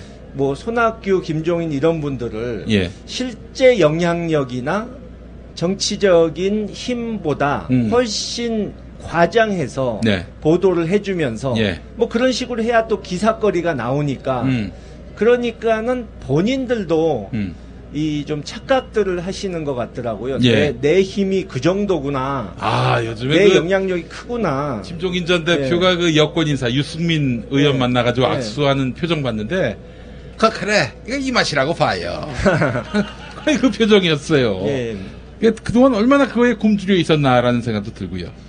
근데 이제 사실 신문에 기사 난다고 그래서 예. 영향력이 생기는 것도 아니고 예. 국민의 지지를 받아야 되는 건데 예. 옛날처럼 정계의 보스급들이 만나서 밀실에서 뭐 합의한다고 되는 세상이 아니지 않습니까? 예. 이제는 그런 정치는 이미 끝났는데 네. 그분들만 깨닫지를 못하고 있는 거죠. 한마디로 말해서 파괴력 없다. 글쎄 조금 하시다가 근데 그분이 예. 이제 그런 말씀을 하셨잖아요. 예. 통합 예. 또 대통합을 위해서 뭐 빅텐트 뭐 네. 어쩌고 이렇게 말씀하시면서 네. 이 자신을 희생해서라도 예. 또 대의를 이룰 것처럼 말씀하셨는데 네. 뭐 저는 길게 말씀 안 드리고 예. 김종인 전 의원을 얘기했을 때 예. 통합, 화합, 희생 이런 단어가 떠오르는 국민이 과연 몇이나 있을까요? 있으신 분 한번 손 들어보시겠습니까? 아무도 없네 여기 오신 분들은. 아이고, 그 왜 이렇게 야박해 사람들이? 문제가 많다고 봐요. 문재인 전 대표가 어떻게 가장 유력하죠? 뭐 현재로서는 뭐 그렇죠. 당내 경선 판도가 바뀔 수 있다고 보십니까? 정치란 것은 생물이기 때문에 예. 뭐 절대로 안 바뀐다. 뭐 이렇게 단정적으로는 얘기할 수 없죠. 근데 현재 돌아가는 상황만 놓고 보면 2위, 3위 하는 후보들이 따라잡기가 좀 쉽지 않은 상황이죠. 왜냐하면 너무 시간이 짧아요. 그렇죠, 이제. 그러니까 저는 개인적으로는 과거에 상당히 긴 시간을 두고 선거운동을 해가지고 당 내에서든 본선이든 검증을 확실하게 하고 후보들이 충분히 준비를 한 다음에 나서고 뭐 이런 것이 바람직하다고 봤는데 뭐 현실이 지금 그럴 수가 없는 상황 아닙니까? 법적으로 60일 내에 해야 되니까 뭐 어떻게 할 방법이 없는 거죠. 그렇죠. 언제가 이제 경선이 있게 되는 거죠? 곧 시작할 겁니다. 그래서 아마 빠르면 이달 말에 끝날 수도 있고. 그래야 예를 들어서 뭐 충남지사인 안희정 후보나 성남시장인 이재명 시장이 4월 초에는 그만둬야 하니까요. 뭐 이대로 간다면 뭐 그렇죠. 예, 그렇죠. 자, 문재인 전 대표가 이제 후보가 될 가능성이 높은 그런 국면인데, 일단 누가 민주당 대통령 후보가 되더라도 그렇게 해서 대통령에 당선된다면 지금 완전 난장판 아닙니까, 나라가. 마치 IMF로 나라가 통째로 그야말로 부도 상황에 처한 김영삼 대통령 말기에 김대중 대통령께서 이렇게 국가를 이제 이어받아서 운영했듯이, 이거는 도대체 경제 정도가 아니라 완전히 국기 자체가 땅에 떨어진 이런 상황에서 민주당이 과연 잘 수습해서 바르고 반듯한 나라를 만들어갈 수 있겠는가, 그 희망을 주는 것도 굉장히 중요하다고 보거든요. 그래서 전에 누군가 그런 얘기를 하시더라고요. 지금 언론들이 문재인 전 대표라든지 민주당 후보에 대해서 표면을 하고 있는 것은 적어도 이 민주당이 한 20년 집권하기 힘든 정당이다. 거꾸로 얘기하자면 민주당이 한 20년 정도 집권할 수 있는 수권 능력을 가진 정당이라면 MB의 당선이 목전이었던 때 MB한테 줄 섰던 기성 언론들의 모습처럼 모략을 안 할 것이다, 이렇게 얘기하던데 어떻게 보세요? 글쎄요, 이제 뭐 예를 들어 조갑재 씨 같은 분은 아주 확신이 있는 사람 아닙니까? 그런 사람이야 뭐 안 바뀌겠지만 이 좀 기회주의적인 성향을 가진 네. 사람들이라면 예. 상대가 강하다고 생각하면 예. 또 태도가 바뀌죠. 그렇죠. 저도 과거에 저희 아버지께서 예. 청와대 계실 때 네. 우리 편이라고 하면서 네. 굉장히 비굴하게 예. 이런 태도를 보였던 사람을 본 적이 있는데 네. 나중에 또 이명박 정권에서 잘 보여가지고 예. 높은 자리에 올라가더라고요. 예, 예, 예. 아. 그런 걸 보면은 예. 그 기회주의적인 사람들의 그 변신 예. 능력 예. 그거는 우리가 상상할 수 있는 수준이 아니죠. 그래도 기회주의자들을 보면 알 수가 있어요. 아, 대세가 이쪽이구나. 아, 그렇죠. 예, 예. 예, 예. 아니, 근데 이제 결국 그 기회주의자들의 그 행태를 보면은, 아, 이번에 이 당이 확실히 집권하는구나, 라는 것들이 판명되는 건데, 예. 지금까지 그자들의 행태를 보게 되면은, 그와는 좀 무관해 보였단 말이죠. 계속 여전히 이제 민주당의 그 집권은 안 된다, 이러면서 회방을 놓고, 딴죽을 걸고, 뭐, 물론 민주당이 줄 서야 된다는 말을 얘기하는 게 아니라, 적어도 민주당이 그만큼 수권 능력을 보여주고 있는 것인가에 대해서 궁금해하는 겁니다. 수권 능력도 중요하지만 김용민 PD께서 자주 말씀하신 것처럼 예. 집권했을 때 예. 잘못된 부분들에 대해서는 예. 철퇴를 가할 수 있다 하는 예. 그런 것을 그 사람들이 느껴야 그렇죠. 좀 정신을 차리지 않을까. 아, 제가 좀 수준 낮게 여쭤봤는데, 이게 바로 이렇게 예. 업그레이드를 그러니까 해서 말씀해 주시네요. 이거는 제 얘기가 아니고 이제 제가 아는 중국 분이 하신 말씀인데 예, 한국에 예. 대해서 잘 아시는 예. 그 예전에 예. 이제 쇠순실 사태가 나기 전에 예. 그런 얘기를 하시더라고요. 야당이 집권해도 예. 적폐청산을 제대로 할 수 있겠느냐. 그게 가장 중요한 문제입니다, 사실. 그게 의심이 된다 이러시면서 예. 그 당시 새누리당은 예. 승량이다. 승량이. 야수다. 예. 근데 야당은 보면 순한 양 같다. 예. 양이 승량이를 어떻게 이기느냐. 예. 그런 얘기를 하시더라고요. 예. 우리가 좀 듣고 좀 깨달아야 할 점이 많습니다. 예. 강해져야 한다는 생각이 들고요. 예. 때로는 좀 염치 없는 것도 좀 배워야 한다고 생각을 합니다만. 시금석이 될 수 있는 게 사드 문제입니다. 사드 문제는 어떻게? 제가 이제 중국 측의 정보를 계속 들어보면 예. 그 사람들은 절대 양보할 생각이 없습니다. 양보할 생각이 없다 하면 우리가 사드를 포기하지 않으면 안 된다. 그러니까 자기네들이 대충 타협하고 물러설 생각이 없고 문제는 그 사람들이 한국에 배치되는 그것 하나만 걱정하는 것이 아니고 예. 이게 일종의 도미노처럼 네. 한국에 그것이 들어오는 것을 용인하면 네. 미국이 주변국을 다 활용해가지고 예. 자기들을 포위하려고 생각한다. 그런 걱정을 하고 있고요. 예. 지금 국제 정세가 뭐 그렇게 될 수 있는 가능성도 보이기 때문에 예. 공연히 걱정한다. 예. 이런 패러노이드다. 이런 얘기 하긴 좀 어렵고요. 예. 또 하나 문제는 시진핑 주석이 예. 잘하면 장기 집권을 할 수도 있는 그런 뭐 언론에도 보도가 났습니다만은 예. 그런 가능성이 있는데 예. 이것 때문에 그렇게 힘없이 밀리느냐 하고 국내에서 반대파들에게 정치적인 공격을 당하게 되면 그건 곤란하거든요. 예. 그렇기 때문에 국내 정치적인 입장을 봐도 그쪽에서 물러나기 어렵다 하는 것이죠. 그러면 만약에 민주당이 집권하면은 문제가 더 복잡해지지 않겠습니까? 지금 중국은 틀림없이 한국 정세를 볼 것이고 어차피 박근혜는 그냥 굿바이고 다음 대통령이 민주당에서 나온다고 했을 경우 우리가 민주당하고 대화하지. 그러면 민주당 대통령 당선자한테 세게 압박하지 않겠냐 이겁니다.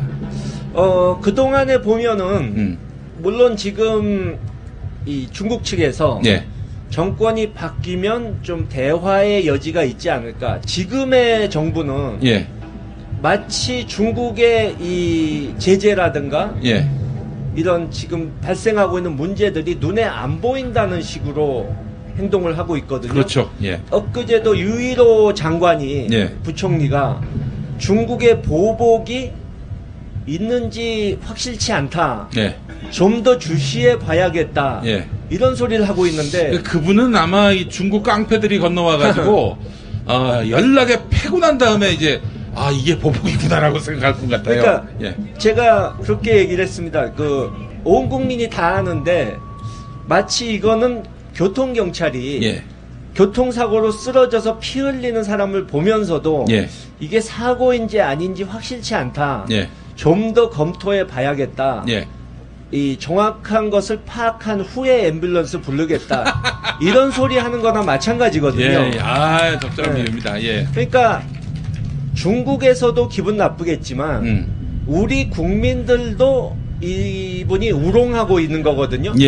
그래서 이제 중국 측에서는 새 정부가 들어오면 최소한 이보다는 낫겠지 하는 그게 있고 이명박 정권, 박근혜 정권 때도 초기에는 약간 허니문 기간을 가지면서 너무 미국 일변도로만 하지 말고 한미 동맹은 인정하지만 우리하고도 좀 잘 지내자 하는 그런 신호를 항상 보내왔어요. 근데 이제 이번에도 그럴 가능성이 많지만 문제는 현재 이제 내각에 있는 사람들과 미국 측에서 그 사이에 상황을 또 악화시켜 놓으면은 새 정부가 들어와서 주도적으로 뭔가 문제 해결을 위해서 노력하려고 해도 뭘 해볼 여지를 안 남길 수가 있기 때문에 이 어떻게든 더 이상 상황을 악화시키지 못하도록 해야 한다. 그러니까 제 걱정은 뭐냐면은 그래서 다음 정부를 어차피 자기들이 못할 것 같으면 엿먹어봐라 해가지고 계속 미국하고 사고를 치지 않겠는가. 그것도 있고 정치적으로 이것을 이용하려는 것도 있고 또 하나는 이제 아직 입증된 건 아니지만 그때 주진우 기자가 얘기한 이 뭔가 사익 추구 그 가능성까지도 다 지금 보고 있는 거죠. 알겠습니다. 우리가 이제 앞으로 탄핵 국면을 지나서 대선 국면 지나서 정권 교체까지 이루어지게 된다면은 그 다음도 참 정말 김대중 대통령이 취임하실 당시에 국난의 상황 못지않은 그런 나라의 상황이 되지 않겠는가 하는 염려가 듭니다. 그러니까 꼭 저희는 집권할 때 이 난장판이 돼야 저쪽 기득권 세력에서 이 완전히 이들 다 그냥 망쳐놓고 폐허로 만들어 놓은 데 꼭 들어가게 되더라고요. 이건 참 어려울 때나 이렇게 택함받는 그런 진보가 아니라 늘 희망과 안정성을 주는 우리 진보가 되도록 애를 써야 될 것이고요. 우리 김홍걸 위원장님께서 그런 역할을 더 많이 또 깊숙이 해주셨으면 감사하겠습니다. 뭐 작은 힘이라도 보태야죠. 알겠습니다. 자, 김홍걸 위원장님 감사합니다. 오늘도 이렇게 귀한 시간 내주셔서 너무나 감사합니다. 피터팬 조음막 구하기로 집구해. 피터팬 조음막 구하기로 집구해. 중개 수수료 없이 집구할 땐 피터팬 좋은 방 구하기. 정말 맛있다. 이 말 한마디면 모든 게 설명됩니다. 30년 전통 자연의 이로움을 담은 김치 이담채 김치 1544-4586 1544-4586 술자리 많은 요즘 3차까지 달린 당신을 위한 필수품 전창걸의 새싹 땅콩차. 이제 속쓰림은 잊으세요. 070-8635-1288 070-8635-1288 깨끗한 국내산 닭만 씁니다. 그래서 최고의 맛 킹 닭갈비. 국내 최초 짜장맛 파스타맛 킹 닭갈비도 출시됐습니다. 전화 주문은 032-556-3770 032-556-3770 민중의 소리 이완배 기자와 함께하는 경제의 속살. 이완배 기자님 모시겠습니다.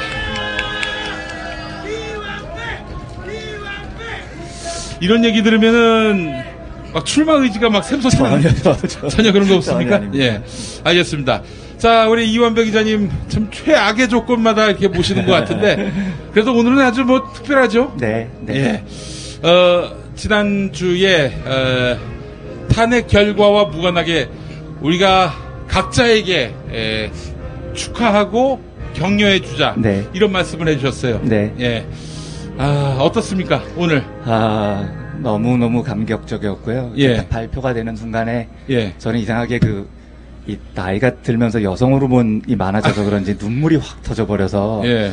저희 정혜림 아나운서가 그걸 보고 지금 페북에서 저를 놀리고 있던데요.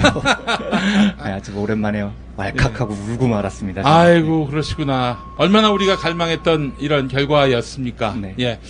그러면 회사에서 네, 되게 흥미로웠었던 게 저희 민중의 소리가 안국동에 있습니다. 예, 그래서 출근할 때 그 탄기국 집회를 뚫고 제가 올라갔는데 이제 발표가 나고 후배들 일하는 거 지켜보고 조금 돕고 있는데 갑자기 와 소리가 나길래 창문에서 소리가 나서 가봤더니 예. 차벽이 뚫린 겁니다. 오. 분노한 탄기국 분들이 네. 차벽을 뚫고 헌재 쪽으로 밀고 들어가는데 이제 나중에 뉴스를 보니까 그 과정에서 지금 2분이 돌아가셨다고 하더라고요. 어이구, 그래요? 네. 그런데 그 당시에는 이제 11층에서 이걸 이렇게 바라보고 있으니까 예. 뭐라고 그러나요? 제가 게임을 잘 안 해서 모르겠는데 그 모바일 게임의 전투 장면처럼 이렇게 예. 주르륵 깃발로 막 때리고 이렇게 몰고 가는 장면이 보이는 거예요. 예, 굉장히 예. 과격하게. 그래서 저희가 지금까지 살아오면서 민중의 소리 구성원들이 다 한 데모 하는 친구들인데. 그렇죠. 네. 어디에서 저렇게 파이프로 경찰을 내리칠 때 절대로 지켜만 보고 있는 친구들이 아니거든요. 예. 근데 이번에는 제3자의 입장이 돼서 네. 난생 처음으로 편안한 마음으로 이렇게 과격한 시위를 지켜봤어요. 그리고 그러다가 도대체 저게 왜 뚫렸느냐. 차벽이 아시다시피 굉장히 뚫리기가 어렵잖아요. 그래서 예. 물어봤더니 이제 되게 제3자 입장에서 이렇게 지켜보고 있던 여러 후배들이 선배 저기요. 저거를 저 탄기국 어르신들이 차를 밀어서 사이드로 밀어낸 겁니다. 그래서 그 장면을 보고 제가 너무 놀랐던 게 예. 아니 우리도 데모께나 지금까지 하고 살았는데 네. 민주노총이나 이럴 때 과거 데모할 때 보면 차벽이 있으면 저희는 당겼거든요. 그렇죠. 근데 우리는 왜 당겼을까? 밀었어야 됐는데. 저 밀면 열리는 거였다 저거는. 우리가 정말 반성하자 이러면서 네. 우리가 연륜에서 일단 밀렸습니다. 굉장히 어른들의 초보자분들이신데도 예.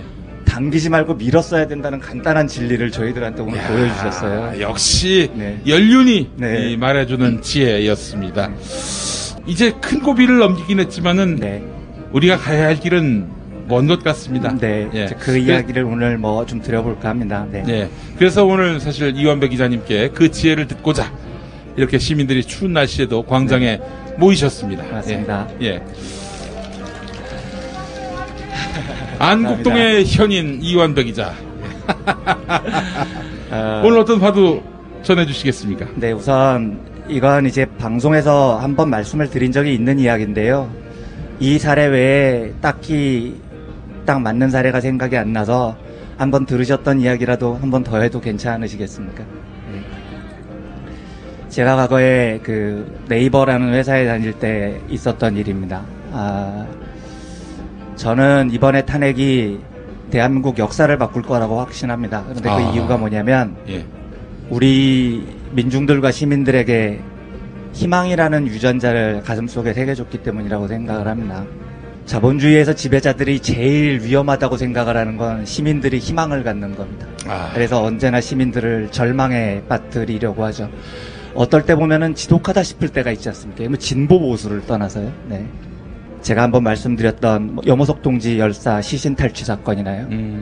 사람 머리에 물대포를 직사해서 숨지게 해놓고 유족들이 영안실에 계신데 시체에 칼을 대겠다고 부검영장을 들고 뻔뻔스럽게 영안실로 기어들어옵니다. 진짜 이런 걸 보면 기가 막히죠. 그런데 저는 이해가 됩니다. 네. 우리를 절망시키기 위해서입니다. 언제나. 네. 인륜을 저버리는 것을 조금도 주저하지 않습니다. 너희들은 절대로 이길 수 없어. 이 절망을 계속해서 강요하는 거죠. 근데 제가 네이버 다닐 때 제가 맡았던 금융서비스팀에서 결혼이 한 명 생겼습니다. 그래서 새로 뽑아야 되는데 인사팀에 안을 올렸더니 뽑으라고 해서 누구를 뽑을까 하고 팀원들하고 회의를 했었는데 네이버에는 네이버라는 본사가 있고 NS 서비스라는 자회사가 있습니다. 그러니까 여러분들께서 포털에 댓글 달고 하면은 그 운영하시는 분들이 대부분 자회사에서 근무를 하세요. 월급도 되게 낮고요. 복지 수준도 엉망입니다. 그러니까 본사의 대우를 해주고 싶지 않아서 전부 다 자회사로 밀어붙이는 거죠. 근데 저희 부동산 서비스를 담당했던 자회사 직원이 되게 일을 잘하셨어요. 그래서 저희 부동산 팀원이 팀장님 그분 뽑으면 어떨까요? 그래서 너무 잘됐다.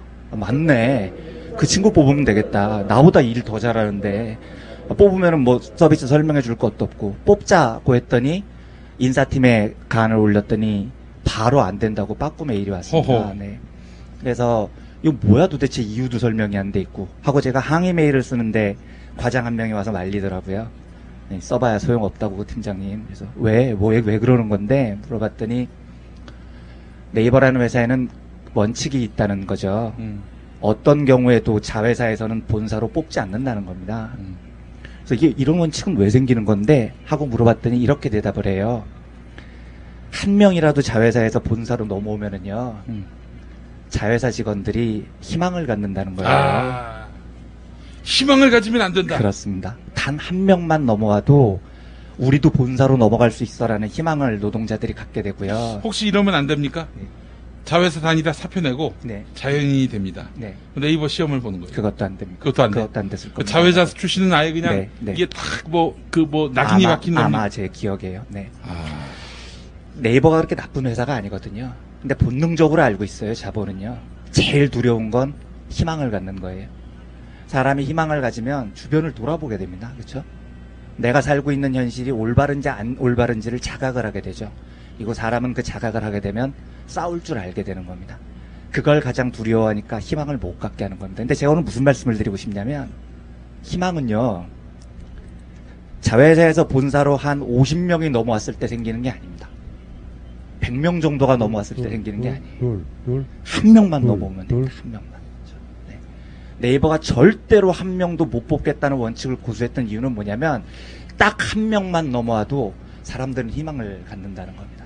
그래서 희망이라는 유전자는 되게 특이해서 절망은 한 50번, 100번, 1000번, 10,000번 이렇게 벽에 부딪혀야 절망이라는 게 각인되지만 희망은 딱 한 번만 이기면 됩니다.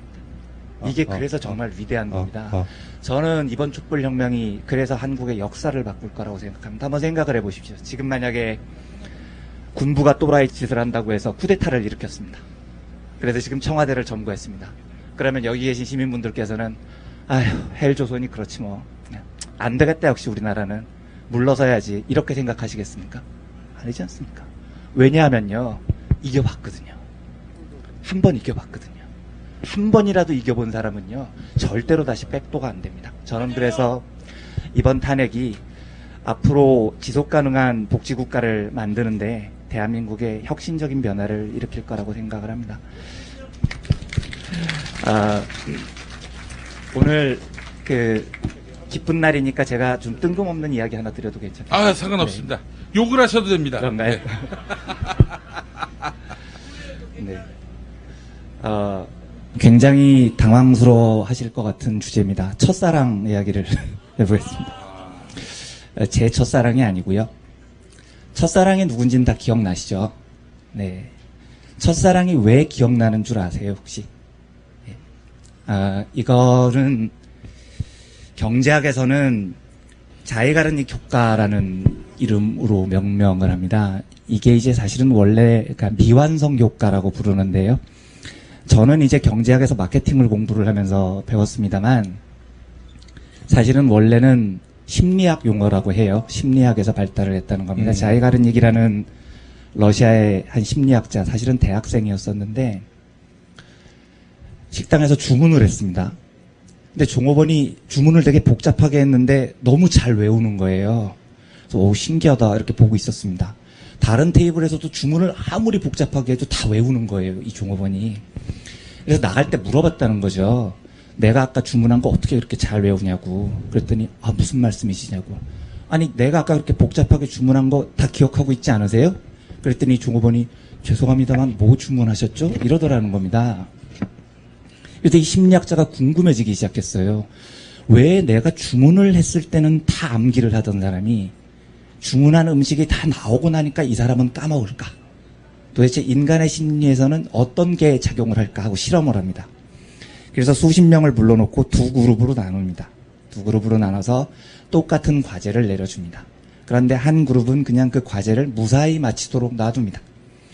두 번째 그룹은 그 과제를 하는데 계속 방해를 해요.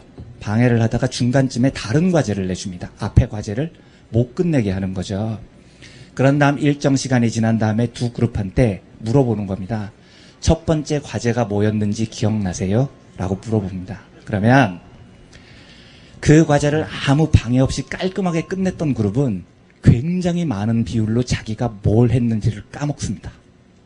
그런데 중간에 하다가 못한 그룹이요. 방해를 받아서 그 과제를 완수하지 못한 그룹이요. 대부분 그 과제를 기억합니다. 이 격차가 2배가 납니다. 2배가. 그래서 자이갈은 이걸 미완성 효과라고 이름을 부릅니다. 사람은 언제 무엇을 더 잘 기억하느냐? 끝내지 못한 일을 더 잘 기억한다는 겁니다. 끝내지 못한 아쉬움 때문에 그게 가슴에 남아서 훨씬 더 잘 기억한다는 거예요. 그래서 마케팅에서도 그런 걸 많이 사용을 하죠. 왜 드라마가 한 스토리가 딱 끝난 다음에 한 회가 안 끝나죠. 스토리 중간쯤에 굉장히 궁금할 때 끝나잖아요. 그 이유가 뭐냐면 안 끝났기 때문에 더 기억을 많이 하게 하는 거예요. 마케팅에서도 그런 기법을 되게 많이 사용하죠. 첫사랑이 많이 기억에 남는 이유가 그겁니다. 못 끝났잖아요, 그 사랑은요. 안 끝난 사랑이기 때문에 기억이 되게 많이 남는 겁니다. 제가 오늘 이 이야기를 왜 드리냐면요. 굉장히 기쁩니다.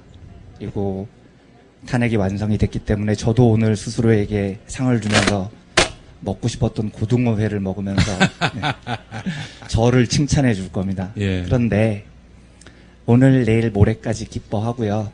제가 저희 시민분들과 청취자분들께 꼭 부탁드리고 싶은 게 있습니다. 우리가 언제까지 세월호에 수장됐던 우리 동생들을 잊을 수 있을까요? 삼성 반도체 공장에서 돌아가신 79분의 노동자 동지들을 우리는 언제쯤 잊을 수 있겠습니까? 유성기업의 한강호 동지와 삼성반도체 염호석 동지의 이름을 우리는 언제 잊을 수 있겠습니까? 잊으실 수 있겠습니까? 저는 못 잊습니다. 왜 못 잊을 것 같습니까? 안 끝났기 때문입니다. 끝나면 잊을 수 있어요. 그런데 안 끝난 일은, 완성되지 않은 일은 잊지 못합니다. 3일 정도는 제가 기뻐할 수 있을 것 같습니다. 그런데 영원히 잊지 못할 일들이 우리에게 남아 있습니다. 우리가 아직도 완수해야 될 일들이 남아 있습니다. 그렇죠? 이제 다 끝났다고 이야기하지 않았으면 좋겠습니다. 네. 이제 충분하다고 이야기하지 않았으면 좋겠습니다. 저는 정치권에도 요구합니다. 이제는 화합하고 용서하자고 말하지 말았으면 좋겠습니다. 네. 우리에게는 아직 잊지 못하는 일들이 남아 있습니다. 완수되지 않은 일들이 남아 있습니다. 우리가 더 해야 될 일이 저는 남아 있다고 생각합니다. 1789년 프랑스 대혁명을 완수한 다음에 프랑스 시민들이 모자에 자유, 평등, 연대를 상징하는 삼색이 새겨진 모자를 서로 쓰고 서로가 동지임을 알아봤다고 합니다. 그때 프랑스 혁명에서는 서로를 시또양, 시민동지라고 부르면서 이 삼색 모자를 쓴 사람들을 동지로 여기고 그 자유평등 연대 정신을 실천하기 위해서 전 유럽으로 진군을 했었습니다. 저희가 19차에 걸쳐서 이 광장을 지켜왔고 4개월이 넘는 시간 동안 촛불을 들었습니다. 우리는 머리에 삼색 모자를 쓰진 않았지만 대신 손에 촛불을 들었고 가슴에는 세월호 리본을 달고 그 모습을 보고 우리가 서로 시민 동지임을 알아보고 지금까지 지내왔지 않습니까? 우리가 지금까지 동지였다는 사실을 잊지 않았으면 좋겠습니다. 무슨 말씀을 드리고 싶냐면 완수하지 못한 일들을 마무리할 때까지 영원히 우리가 동지였으면 좋겠다는 겁니다. 서로 연대하는 동지로서 사회의 약자들이 더 많은 해방을 얻을 때까지 다 끝났다고 얘기하지 않고 서로 동지로서 연대의 손을 굳건히 잡고 계속해서 같이 싸워나갔으면 좋겠습니다. 그렇게 해서 싸워나간 다음에 지속 가능한 복지국가, 사람으로 태어났으면 누구나 행복하게 살 수 있는 국가를 만든 이후에 우리 자녀들한테 나중에 자랑스럽고 떳떳하게 이야기를 하는 겁니다. 2017년 3월 10일에 광장에 내가 있었다. 이렇게 자랑을 하는 겁니다. 자랑스러운 시민동지들께 정말로 진심으로 감사의 말씀을 드립니다. 아주 오랫동안 같이 동지였으면 좋겠습니다. 고맙습니다. 아이고. 우리 이완배 기자님 말씀을 들으면 우리가 어떤 일을 했는지를 스스로 이제 객관할 수 있을 것 같다는 생각이 들고요. 저는 이거 한번 좀 질문 던지고 싶습니다. 우리 이완배 기자님에게는 분명히 어떤 실패, 좌절의 기억이 있기 때문에 오늘의 승리의 기억에 대한 평가가 이렇게 구체적이고 다채롭지 않았나 이런 생각이 드는데요. 실패와 좌절의 기억 뭐가 떠오르십니까? 너무너무 큰 실패여서요. 저한테는 평생 트라우마처럼 남아있지만 1991년 5월의 기억 그때 강경대 군이 돌아가시고 너무나 많은 제 동기들이 목숨을 잃었습니다. 국악반들이고요. 그런데 결국은 정원식이 밀가루 한번 맞으면서 김지아가 신문에 지랄을 하면서 시민들의 지지를 더 많이 얻는데 실패하고 그 전국을 보대련으로 불렸던 민자당에게 전국 주도권을 넘겨줬었죠. 그때는 정말 이 마음이 감당이 안 되더라고요. 정말 우리는 뭐가 안 되겠구나 싶을 정도로 가슴이 주저앉고 절망스러웠습니다. 그런데 오늘 이날을 맞이하니까 더 감격적인 것 같습니다. 92년 대선은 또 YS가 됐잖아요. 그러니까요. 그때는 어떠셨어요? 근데 제가 그때 군대를 갔거든요. 그래서 군대를 가니까 이상하게 전투력이 약화돼서 YS가 되더라도 살짝 오늘 저녁이 뭐가 나올까에 훨씬 더 많은 관심을 갖게 됐어요. 후쟁력이 현재 약화된 상태에서 YS를 맞아서. 실제로 그 병영 국가로 만들려는 이유도 뭐 그런 거 아니겠어요? 박정희가 그랬고 박근혜가 그렇게 하려고 했던 이유도 국민들에게 희망을 주지 않기 위해서. 맞습니다. 좌절을 거의 체질화, 내재화 시키기 위해서 그런 것이 아니었겠는가라는 생각이 들면서요. 또 그런 생각도 좀 해봤습니다. 앞서서 이야기하셨지만은 지금 언론들이 촛불의 승리를 승복 프레임으로 덮으려는 그런 의도 보이지 않습니까? 그러니까 지금 이 촛불이 만들어낸 또 촛불이 동력을 일으켜서 여기까지 온 건데 그런 건 다 잊어버리고 우리 헌법재판관들이 추상 같은 심판을 내려서 탄핵이 완성된 것인 이 기성 언론들이 프레임을 만들어내고 있어요. 여기 우리가 속으면 안 됩니다. 우리가 한 거예요. 빼앗기면 안 됩니다. 그런 생각이 들고요. 정선태 교수님 혹시 계십니까? 자, 우리 오늘을 읽는 책에 우리 정선태 교수님 잠깐 무대로 모시겠습니다. 안녕하세요. 반갑습니다, 우리 교수님. 축하드립니다. 고생 많이 하셨습니다. 교수님 사실 제가 어제 교수님께 문자를 드리기를 오늘 광장에 나오셔야 한다라고 하니까 안 되면 못 나간다. 이렇게 심약하셔서 되겠습니까? 제가 사흘 밤을 잠을 못 잤습니다. 만감이 교차합니다. 만감이 교차하시고. 이제 우리가 혁명 승리의 기억을 자산처럼 갖게 됐습니다.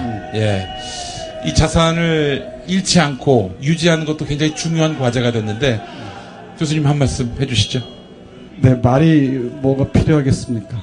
우리 한국 현대사에서 민중들, 시민들의 승리의 기억이 별로 없습니다.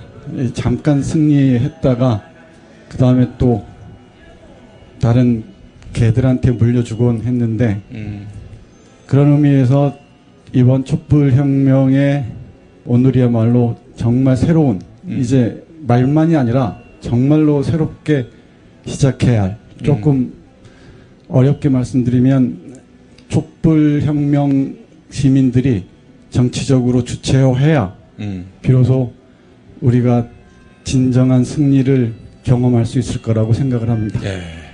어떻게 주체가 될까요? 모르겠습니다. 모르셨군요. 그 쉬운 진리를. 그런 건 이완배 기자한테 물어보시죠. 어떻게 주체가 될까요? 이완배 기자님. 저도 모르겠습니다. 아무도 모릅니다. 이러니까 이제 사실은 정치인들이 이걸 갖고 이마이 포켓하는 겁니다. 자신이 다 이렇게 이룬 것처럼. 그렇죠. 사실은 우리가 또 이렇게 한편으로 승리하면서 4.19 때 1년 만에 또 권력을 내주고 68혁명도 결국 뭐 두어 달 만에 또 넘겨주고 6.29 때도 그렇게 해서 한 반년 만에 또 친구 노태우한테 갖다 주고 예. 우리의 이런 추억들 네. 슬픈 기억들 이걸 어떻게 우리가 이제 우리 시민들이 촛불, 무혈, 네. 명예혁명을 1단계 마무리한 지금부터 정말 정치적으로 더욱더 치밀하게 네. 개입하고 예. 관여하는 이런 방법에 대해서 고민을 해야 할 겁니다. 예. 그리고 우리가 살고 있는 지금 여기가 예. 한국 현대사를 새롭게 구성할 수 있는 지점이라는 것을 예. 명확하게 인식하는 게 중요하지 않을까 싶습니다. 예. 근데 사실 오늘 제가 이 말씀 드리려고 온 게 아니고 예. 저 공부해야 되는데 이 주위에서 왜 이렇게 공부를 안 하냐고 뭐라 그래요. 예. 뭐 원고도 밀린 게 너무 많고 예. 오늘부터 공부를 시작할까 했는데 예. 설레서 못 하겠어요. 이게 문제는 문제인 것 같습니다. 흥분을 또 가라앉혀야 될 그런. 네, 그래서 오늘은 시가 있는 금요일인데 예. 제가 쓴 시 한 편 읽어드리고 얘기를 이어나갈까요? 제목은 촛불의 명령입니다. 한 줄짜리 시입니다. 피청구인 대통령 박근혜를 파면한다. 시입니까 이게? 네. 아. 아마 한국 역사에서 집합적 시민들이 쓴 가장 아름다운 명문장이 아닌가 싶습니다. 네. 한 번만 더 해주십시오. 촛불의 명령. 피청구인 대통령 박근혜를 파면한다. 훌륭하죠? 예. 시가 있는 금요일이었습니다. 네. 예. 시가 있는 금요일이었습니다. 예. 자, 우리 이한배 기자님 마지막으로 이제 우리 시민들한테 시민이 주체가 돼서 정치의 주체가 돼서 어떻게 이 혁명의 불씨를 계속 이어갈 수 있을지 한 말씀만 해주시면은. 제가 그 설 강연 때도 비슷한 말씀을 한번 드렸는데요. 예. 하늘 아래 이 땅 아래 자기만큼 중요한 사람이 없습니다. 제가 주인입니다. 네. 제가 주인이고 여러분들이 주인인 겁니다. 어떤 정치인들한테도 간청하거나 부탁하지 마십시오. 명령하는 겁니다. 우리가 주인이라는 사실을 잊지 않으면 저는 이 혁명이 아주 오랫동안 이 세상을 바꿔서 우리나라를 마침내 지속가능한 복지국가로 만들 수 있다고 생각합니다. 고생들 많이 하셨습니다. 자, 교수님도 우리 시민의 어떤 혁명의 불씨를 이어갈 수 있는 조언. 네. 이 힘 잃지 마시고요. 제가 좋아하는 사상가의 말을 빌면은 촛불의 그 하얀 빛과 붉은 빛인 두 가지 의미가 있다고 합니다. 촛불의 하얀 빛은 새로운 세계를 꿈꾸는 자의 빛이고 아래에 있는 붉은 빛은 지금까지 쌓인 찌꺼기들이라고 합니다.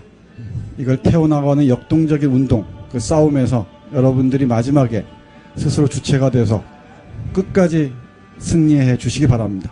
그것이야말로 바로 우리 삶을 위한 최대의 예의이자 배려가 아닌가 생각을 합니다. 고맙습니다. 역시 위대한 사상가 정선태 선생의 말씀이었습니다. 교수님, 월요일에는 짠한 멋진 소설 하나 좀 소개해 주십시오. 그건 약속드릴 수 있습니다. 이제 앞으로는 오늘로 김용민 PD하고는 이제 그만할까 싶었는데 제가 그동안 못 읽어드린 책이 너무나 많습니다.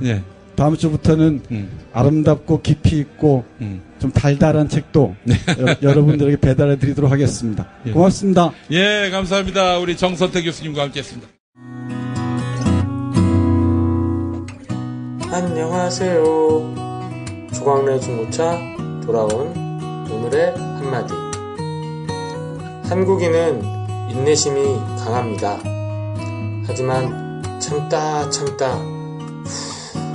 터지면 그래도 한 번 더 참아봅니다. 조광래 중고차의 대표번호는 1800-9538. 고맙습니다.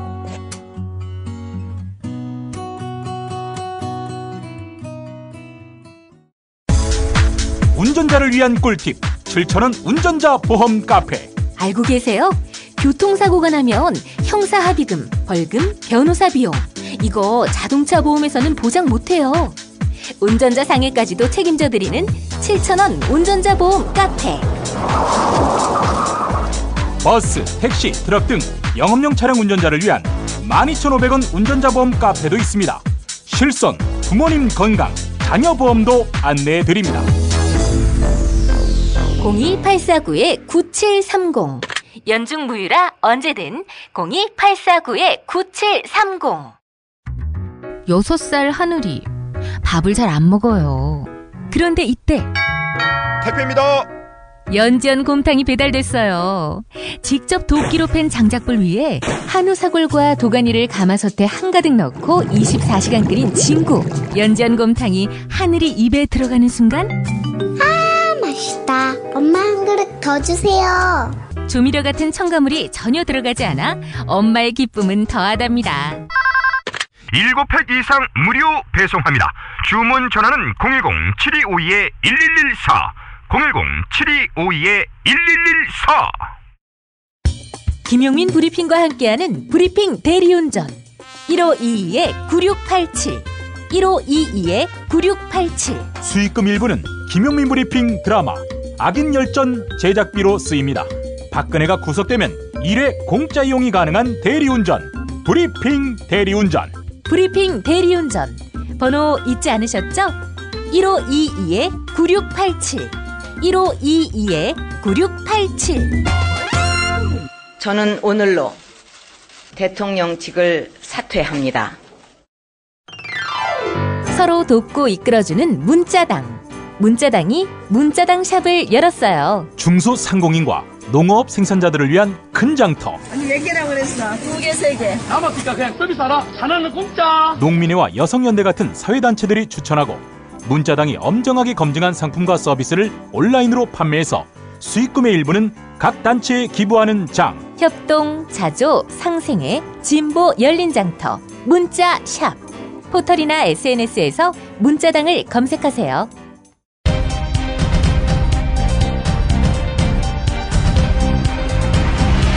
김용민 브리핑 스페셜 강력한 인터뷰. 김용민 브리핑 오늘 세종로공원에서 특별 공개 방송으로 함께하고 있습니다. 뉴스K 라이브를 통해서 생중계되고 있고요. 예, 김용민 브리핑을 통해서도 다시 들으실 수가 있습니다. 마지막 손님입니다. 예, 정청래 전 의원 모시겠습니다.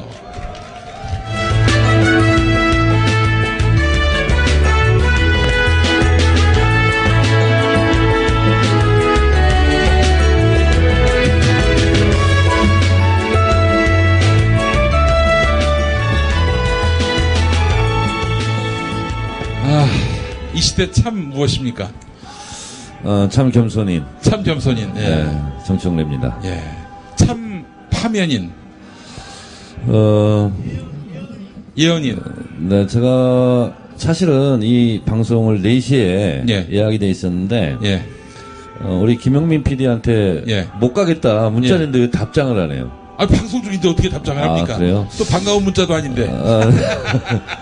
그래서 오늘 쭉 그 뉴스를 보고 있는데 어찌됐든 또 두 분이 돌아가셨잖아요. 예, 그랬습니까? 두 분이 지금 헌재 앞에서 돌아가셨어요. 이런. 그래서 어찌됐든 탄핵에 찬성하든 반대를 하든. 아유, 그럼요. 우리 또 소중한 국민들이고 그래서 우리가 또 마냥 기뻐서 웃고만 있기에는 또 상황이 또 심각하다 이런 생각을 좀 했어요. 아, 몰랐네요. 두 분이나 이렇게. 네네. 그래서 지금까지 파악된 것으로는 부상자가 더 있어서 병원으로 이송됐는데 또 위독한 분도 몇 분. 연로하신 분들이십니까? 사망하신 분은 72세. 아이고, 세상에. 근데 무슨 이렇게 시위를 하다가 뭐 장비가 떨어져서 아이고. 부상을 당해서 병원에 이송됐는데 2분 지금 사망한 것으로 지금 속보가 계속 뜨고 있어요. 예. 그래서 우리가 일단 이 방송을 하기는 해야 되는데 그런 사고를 당하신 분들에게는 또 정중한 또 예의를 또 갖추고 해야 될 것 같습니다. 이 한 사람이 천하이고 우주이거든요. 예. 그분 가족들이라든가 그분들에게는 위로를 좀 해야 되지 않을까 그런 예. 생각이 듭니다. 예. 박근혜 현재 입장을 보니까 삼성동 상황 때문에 오늘 청와대 못 나간다. 네. 입장이나 메시지 내놓을 게 없다. 어떻게 보세요? 지금 그래서 개인 물품 이런 것은 삼성동 본가로 예. 지금 옮기고 있는 것 같아요. 아, 그래요? 그래서 그것은 뉴스에 지금 나오고 있고. 네. 그래서 제가 일찍이 예. 탄핵이 되면 세 가지 중 하나다. 첫째는 서울구치소. 네. 둘째는 해외도피. 예. 셋째는 삼성동 본가, 장기농성. 이렇게 예. 됐는데, 삼성동 본가로 옮길 것 같습니다. 예. 네. 그리고 어쨌든 지금 13가지 혐의를 받고 있는 피의자 신분이고, 예. 형사 불소 주권이 없어진, 일반인, 민간인이 됐기 때문에, 검찰에서는 수사의 속도를 낼 수도 있는데, 여기서, 디테일한 것 한 가지를 말씀드리면, 예. 우병우는 아마 현 검찰의 사냥감이 될 가능성이 높습니다. 왜냐하면 이미 죽은 권력이고 그리고 특검에 비해서 우리도 못할 게 없다. 검찰의 명예를 지키기 위해서 우병우 전 민정수석은 희생양으로 삼을 가능성이 대단히 높습니다. 그래서 저는 우병우의 구속은 믿어 의심치 않습니다. 아니 우병우 라인이잖아요 지금. 검찰이. 우병우 라인을 배제한 상태. 첨단 범죄 수사부에서 이거를 맡았기 때문에 우병우는 구속되는 것은 시간 문제다 이렇게 저는 생각을 하는데 우병우 구속 수사만으로 검찰이 면피를 하려고 하는 경향이 하나 있을 거고 왜냐하면 전 대통령이죠 이제 박근혜 전 대통령 부분에 대한 것은 어쨌든 지금 박근혜 대통령 탄핵을 반대하는 세력들의 과격한 시위도 있고 그리고 전직 대통령에 대해서 너무 함부로 한다. 이런 민심이 또 올라올 수 있거든요. 그래서 그것은 민심을 보면서 수사의 속도는 결정하지 않을까 그런 생각을 합니다. 저의 분석이 정확하죠? 지금까지 늘 맞았습니다. 그럼 지금 정청래 말대로 세상이 돌아가는 것 같아요. 저는 오늘 여러분들께 1분이라도 더 빨리 탄핵 소식을 전하고자 제가 11시 8분에 트위터를 썼습니다. 박근혜는 파면될 것 같다. 그 이유는 이정미 재판관이 현재 선고를 시작하자마자 세 가지를 딱 말하는 걸 보면서 이것은 박근혜 탄핵이다. 이렇게 제가 예측을 했는데 앞에 세 개가 이거였죠. 지금 특검이 이번 탄핵 심판이 각하돼야 한다라는 주장을 제기하면서 근거로 이렇게 내걸었던 것들 하나하나 반박하는 거 아니었습니까? 저는 그것을 가지고 예측하지는 않았고요. 초반부에 이정미 재판관이 무슨 얘기를 하냐면 국회 탄핵 의사 결정 과정이 흠결이 없다. 이런 표현을 했고요. 그리고 이것은 역사 법정이다. 역사 재판이다. 이런 얘기를 했고요. 또 하나는 맨 첫 번째 했던 말이 뭐냐면 형사법 위반 사항을 심판하는 곳이 아니라 여기는 헌법에 대해서 위반 여부를 재판하는 곳이다. 이것을 맨 먼저 얘기했거든요. 그래서 그 순간 절반쯤은 제가 예감을 했고 그 다음에 역사법정이다. 그리고 국회 탄핵 의사 결정 과정이 흠결이 없다. 이 세 가지를 딱 얘기한 것이 11시 7분이었습니다. 그래서 제가 잠시 세 가지를 딱 생각해보니 이것은 탄핵 인용이다. 그리고 8대 0이다. 그래서 제가 11시 8분에 세계 최초로 제가 트위터로 보도를 했습니다.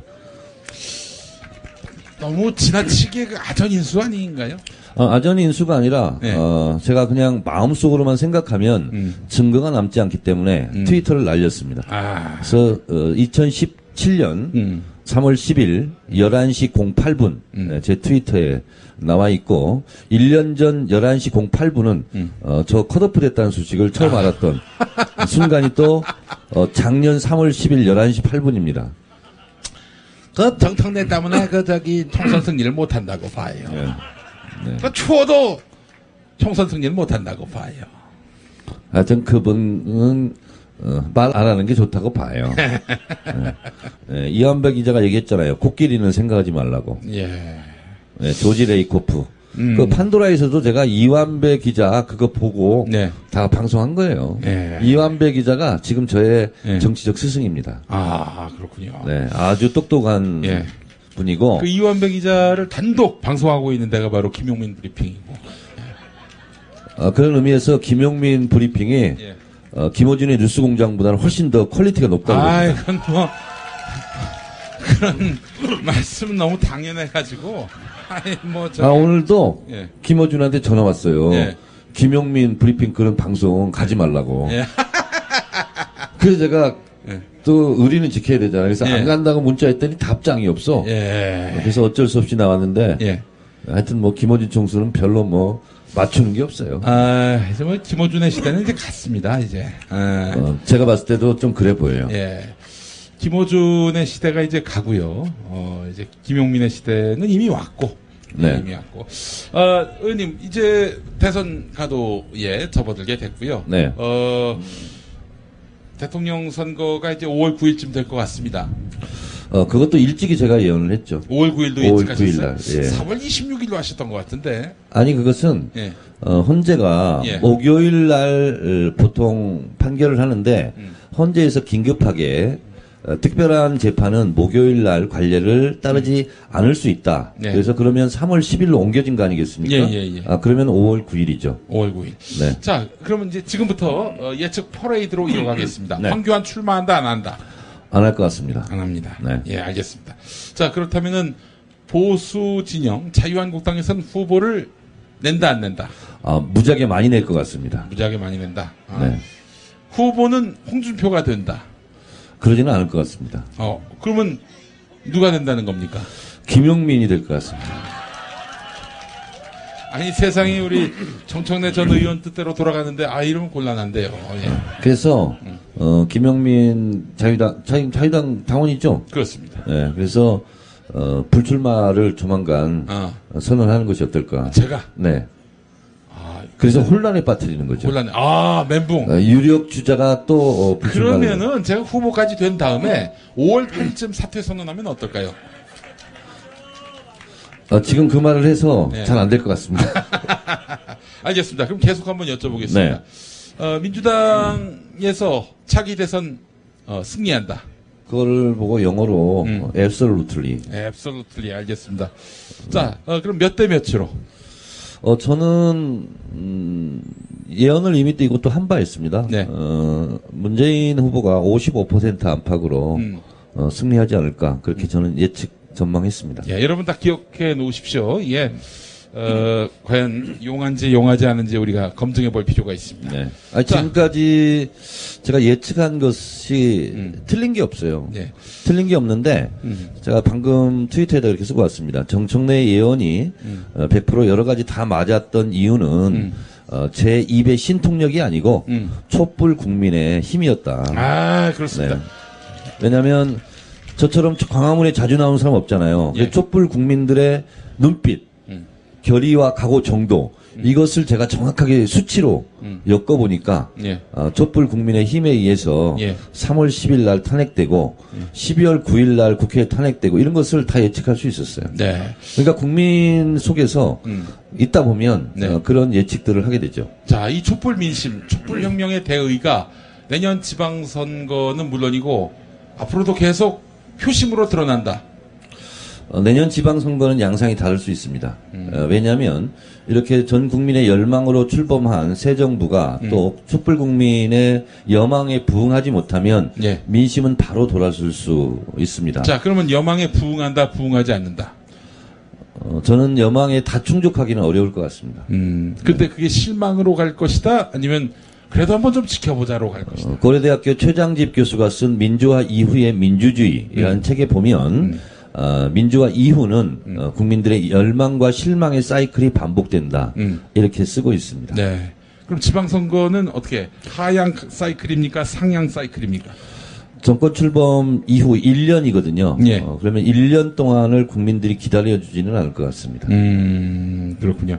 잘하면 상향 사이클 곡선을 그리겠지만 기대에 부응하지 못하는 실망감이 오면 자칫 잘못하면 새 정부도 지방선거 때 심판의 분위기로 갈 수 있습니다. 근데 촛불 시민들의 대의는 뭐 촛술에 배부를 수 없듯이 이대로 그냥 정부를 맡겼는데 잘 안 된다고 했을 때 마구 돌을 던지면 이것도 저쪽 자유당이 또 이 어떤 주도권을 또 강탈해 가지 않겠는가 하는 염려가 있어서 뭐랄까 좀 신뢰를 갖고 지켜보면서 이렇게 대중은 기다리지 않습니다. 대중은 디테일에 관심이 없습니다. 대중은 깃발에 관심이 있고 방향성에 관심이 있기 때문에 디테일을 충분히 숙지하고 그리고 그거에 대해서 감안하고 이해하고 그러면서 마냥 기다려주지는 않습니다. 세월호 참사 진상규명 문재인 전 대표가 이긴다고 하셨으니까 문재인 전 대표가 그 진상규명 이루었는가? 그러니까 문재인 대표가 저는 제 개인적인 전망입니다. 55% 안팎으로 승리할 것 같은 전망이 있는데 두 가지를 조심해야죠. 하나는 오만을 조심해야 되고요. 그리고 오만이란 나라. 레바논 옆에 있나요?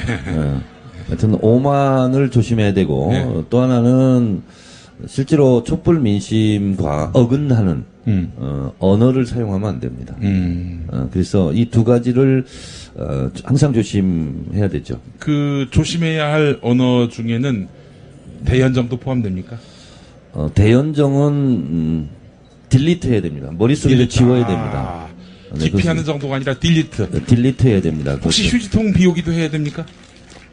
포렌식으로 아예 날려버려야 됩니다. 그것은 생각하면 안 됩니다. 알겠습니다. 자, 그러면 이제 진상규명이 가능하다, 가능하지 않다. 가능하다. 네. 원래 이 검찰이 굉장히 유능한 집단입니다. 못하는 게 없어요, 사실은. 의지만 있으면. 그러나 이제 박근혜 정권은 물러간 정권, 죽은 정권이기 때문에 죽은 정권에 대해서는 절대 충성하지 않습니다. 그래서 검찰이 갖고 있는 능력을 발휘 안 해서 그렇지 그것을 발휘한다면 빠져나갈 사람은 단 한 명도 없습니다. 그것은 제가 특검으로 임명이 돼도 충분히 할 수 있습니다. 또 제가 수사를 2번이나 받아봤잖아요. 감옥도 가보고. 제가 경험이 있습니다. 아니 수사를 받아봤다고 특검으로 임명받을 수는 없지 않습니까? 그런가요? 그렇습니다. 판사, 검사, 뭐 한 10년 이상 해야 되는 걸로. 그래도 제가 법조 사리운 중에 한 명입니다. 그래요? 판사, 검사, 변호사 및 구속자. 알겠습니다. 법조 사리운 충분한 자격이 있습니다. 법조 사리운. 이미 20년 전에 제가 구속 경험을 갖고 있기 때문에 법조 경력 20년입니다. 좋습니다. 그러면은 최순실 박근혜 재산 환수한다, 안 한다? 한다. 네. 그래서 할 수밖에 없습니다. 10원 한 장 안 남기고. 그렇습니다. 그 전두환 재산 몰수법도 특별법으로 만들지 않았습니까? 박근혜 최순실 재산 환수 특별법 국회에서 만들면 됩니다. 지금 분위기에서 못 만들면 바보죠. 박근혜 감옥 보낸다, 안 보낸다? 간다. 이명박 감옥 보낸다, 안 보낸다? 갈 것이다. 갈 것이다. 네. 내년 지방선거 승리한다, 못한다? 그것은 새 정부가 아직 출범하지 않았기 때문에 하는 것에 대한 아직 그 자료 확보가 안 돼 있어요. 그거는 아직 업데이트가 안 됐어요. 업데이트가 안 돼서 뭐라고 말할 수 없습니다. 우리가 신중하고 진중해야 됩니다. 그래요. 예언은요 마구잡이로 하는 게 아닙니다. 각종 과학적인 빅데이터 분석 그리고 촛불 국민들의 눈빛, 열성 그리고 가슴의 뜨거움 이런 것을 종합해서 제가 예언을 하는 것이지 마구잡이로 막 던지는 게 아닙니다. 제가 김어준이 아니잖아요. 대표적인 음모론자 김어준. 우리가 이제 구시대와 함께 보내야 될 사람이라고 저는 생각을 합니다. 사실은 이제 그 김어준도 구시대 팟캐스트 아버지이긴 하지만 신세대로서는 좀 이제 자리를 비켜줘야 되죠. 글쎄 말입니다. 김용민이 거기에 자리를 차지하고 다 해먹어야 된다고 생각합니다. 그렇습니다. 제가 아주 달콤한 사람입니다. 당뇨가 있어서 아주 달콤한 사람입니다. No sweat, no sweet. 그렇습니다. 뭐 맞는 말인지 모르겠어요. No pain, no gain. 정청래가 정부 관직을 맡는다 안 맡는다? 저는 임명직을 맡지 않습니다. 임명직 안 맡습니까? 네. 예. 오로지 임명직을 맡는 사람은 임명진입니까? 아무런 감동이 없습니다. 저는 오로지 국민 속에서 국민과 함께 할 뿐이고 제가 계속 얘기했죠. 2016년 3월 10일은 정청래가 컷오프된 날이다. 2017년 3월 10일은 박근혜가 컷오프된 날이 될 것이다. 정청래는 컷오프 이후에 국민 속으로 갔고 박근혜는 컷오프 이후에 감옥 속으로 갈 것이다. 근데 그 박근혜가 정권 교체 전에 감옥 갈 가능성도 있습니까? 정상적인 수사 일정이라면 곧 가야 됩니다. 그러나 박근혜 구속이 정권 교체에 미치는 영향도 면밀히 분석해봐야 됩니다. 왜냐하면 보수대 결집을 향하는 빌미를 줄 수도 있기 때문에 그 부분은 우리가 좀 더 신중하게 접근할 필요성이 있는데 검찰은 이미 정치 일정을 고려하지 않고 수사하겠다라고 검찰이 밝혔고 검찰이 그렇게 한다면 우리가 굳이 말릴 필요는 없다. 저는 그렇게 생각합니다. 제가 말을 굉장히 지금 신중하게 하고 있죠? 그런데 명쾌하게 하고 계십니다. 네. 원래 스타일대로. 네네. 자, 정청래 의원님 이제 마무리할 시간이 됐습니다. 벌써 안타깝게도.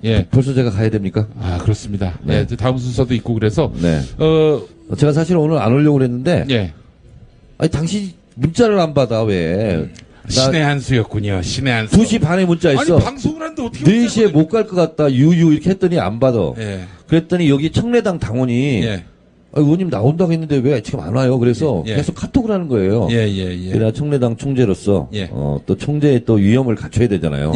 약속을 안 지키는 사람 이렇게 지키면 안 되고. 맞습니다. 또 김어준은 이제 뭐 어차피 갔는데 새로 떠오르는 김용민한테 또 밑보이면 나도 또 많은 타격이 있을 것 같아요. 그래서 그냥 김어준은 가지 말라고 하는 것을 뿌리치고 왔어 지금. 하여간 우리 적폐청산의 어떤 그런 대의가 이제 김어준과 함께 박근혜를 청산함으로써 우리가 완성될 수 있겠다 생각이 들고요. 자, 우리 촛불 시민 여러분들께 수고하셨다. 이렇게 격려의 메시지 해주심으로 마무리하죠.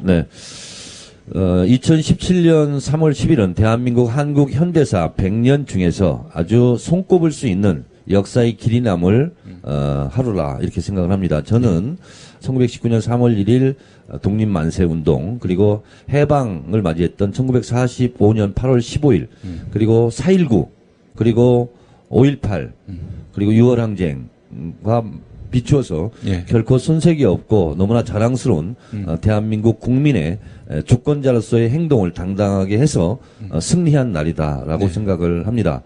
오늘의 승리는 박근혜 개인이 대통령이 파면되고 어쩌고 하는 그런 문제를 떠나서 헌법가치 제1조의 승리이고 민주주의의 승리이고 대한민국의 주인이 국민임을 박근혜 탄핵으로서 입증한 민주주의 승리의 날이다 이렇게 저는 규정하고 싶고 앞으로 역사는 2017년 3월 11일 위대한 국민혁명 승리의 날로 기록할 것이다. 그리고 그 옆에 정청래 예언이 다 적중했다. 이런 말도 아마 써있지 않을까 그런 생각이 듭니다. 알겠습니다. 자, 다시 한번 우리 촛불 혁명의 주역들, 우리 시민들 너무 존경하고요. 우리가 이 동력 잃지 말고. 그리고 한마디 더. 지금 현재 앞에서는 어쨌든 박근혜 대통령 탄핵을 반대했던 분들이 지금 시위를 하고 있는데 좀 진정해 주셨으면 좋겠고 오늘 불행하게 사고를 당하신 그 두 분께는 심심한 위로와 애도의 뜻을 표합니다. 그런 일이 더 이상 발생하지 않고 현재 승복하고 진짜 새로운 대한민국을 만드는데 모두 앞장서 주셨으면 좋겠습니다. 자, 낡은 대한민국 보내고 새로운 대한민국, 건강한 대한민국을 세울 때까지 우리 촛불혁명, 그 대의를 이어갑시다. 여러분, 감사합니다.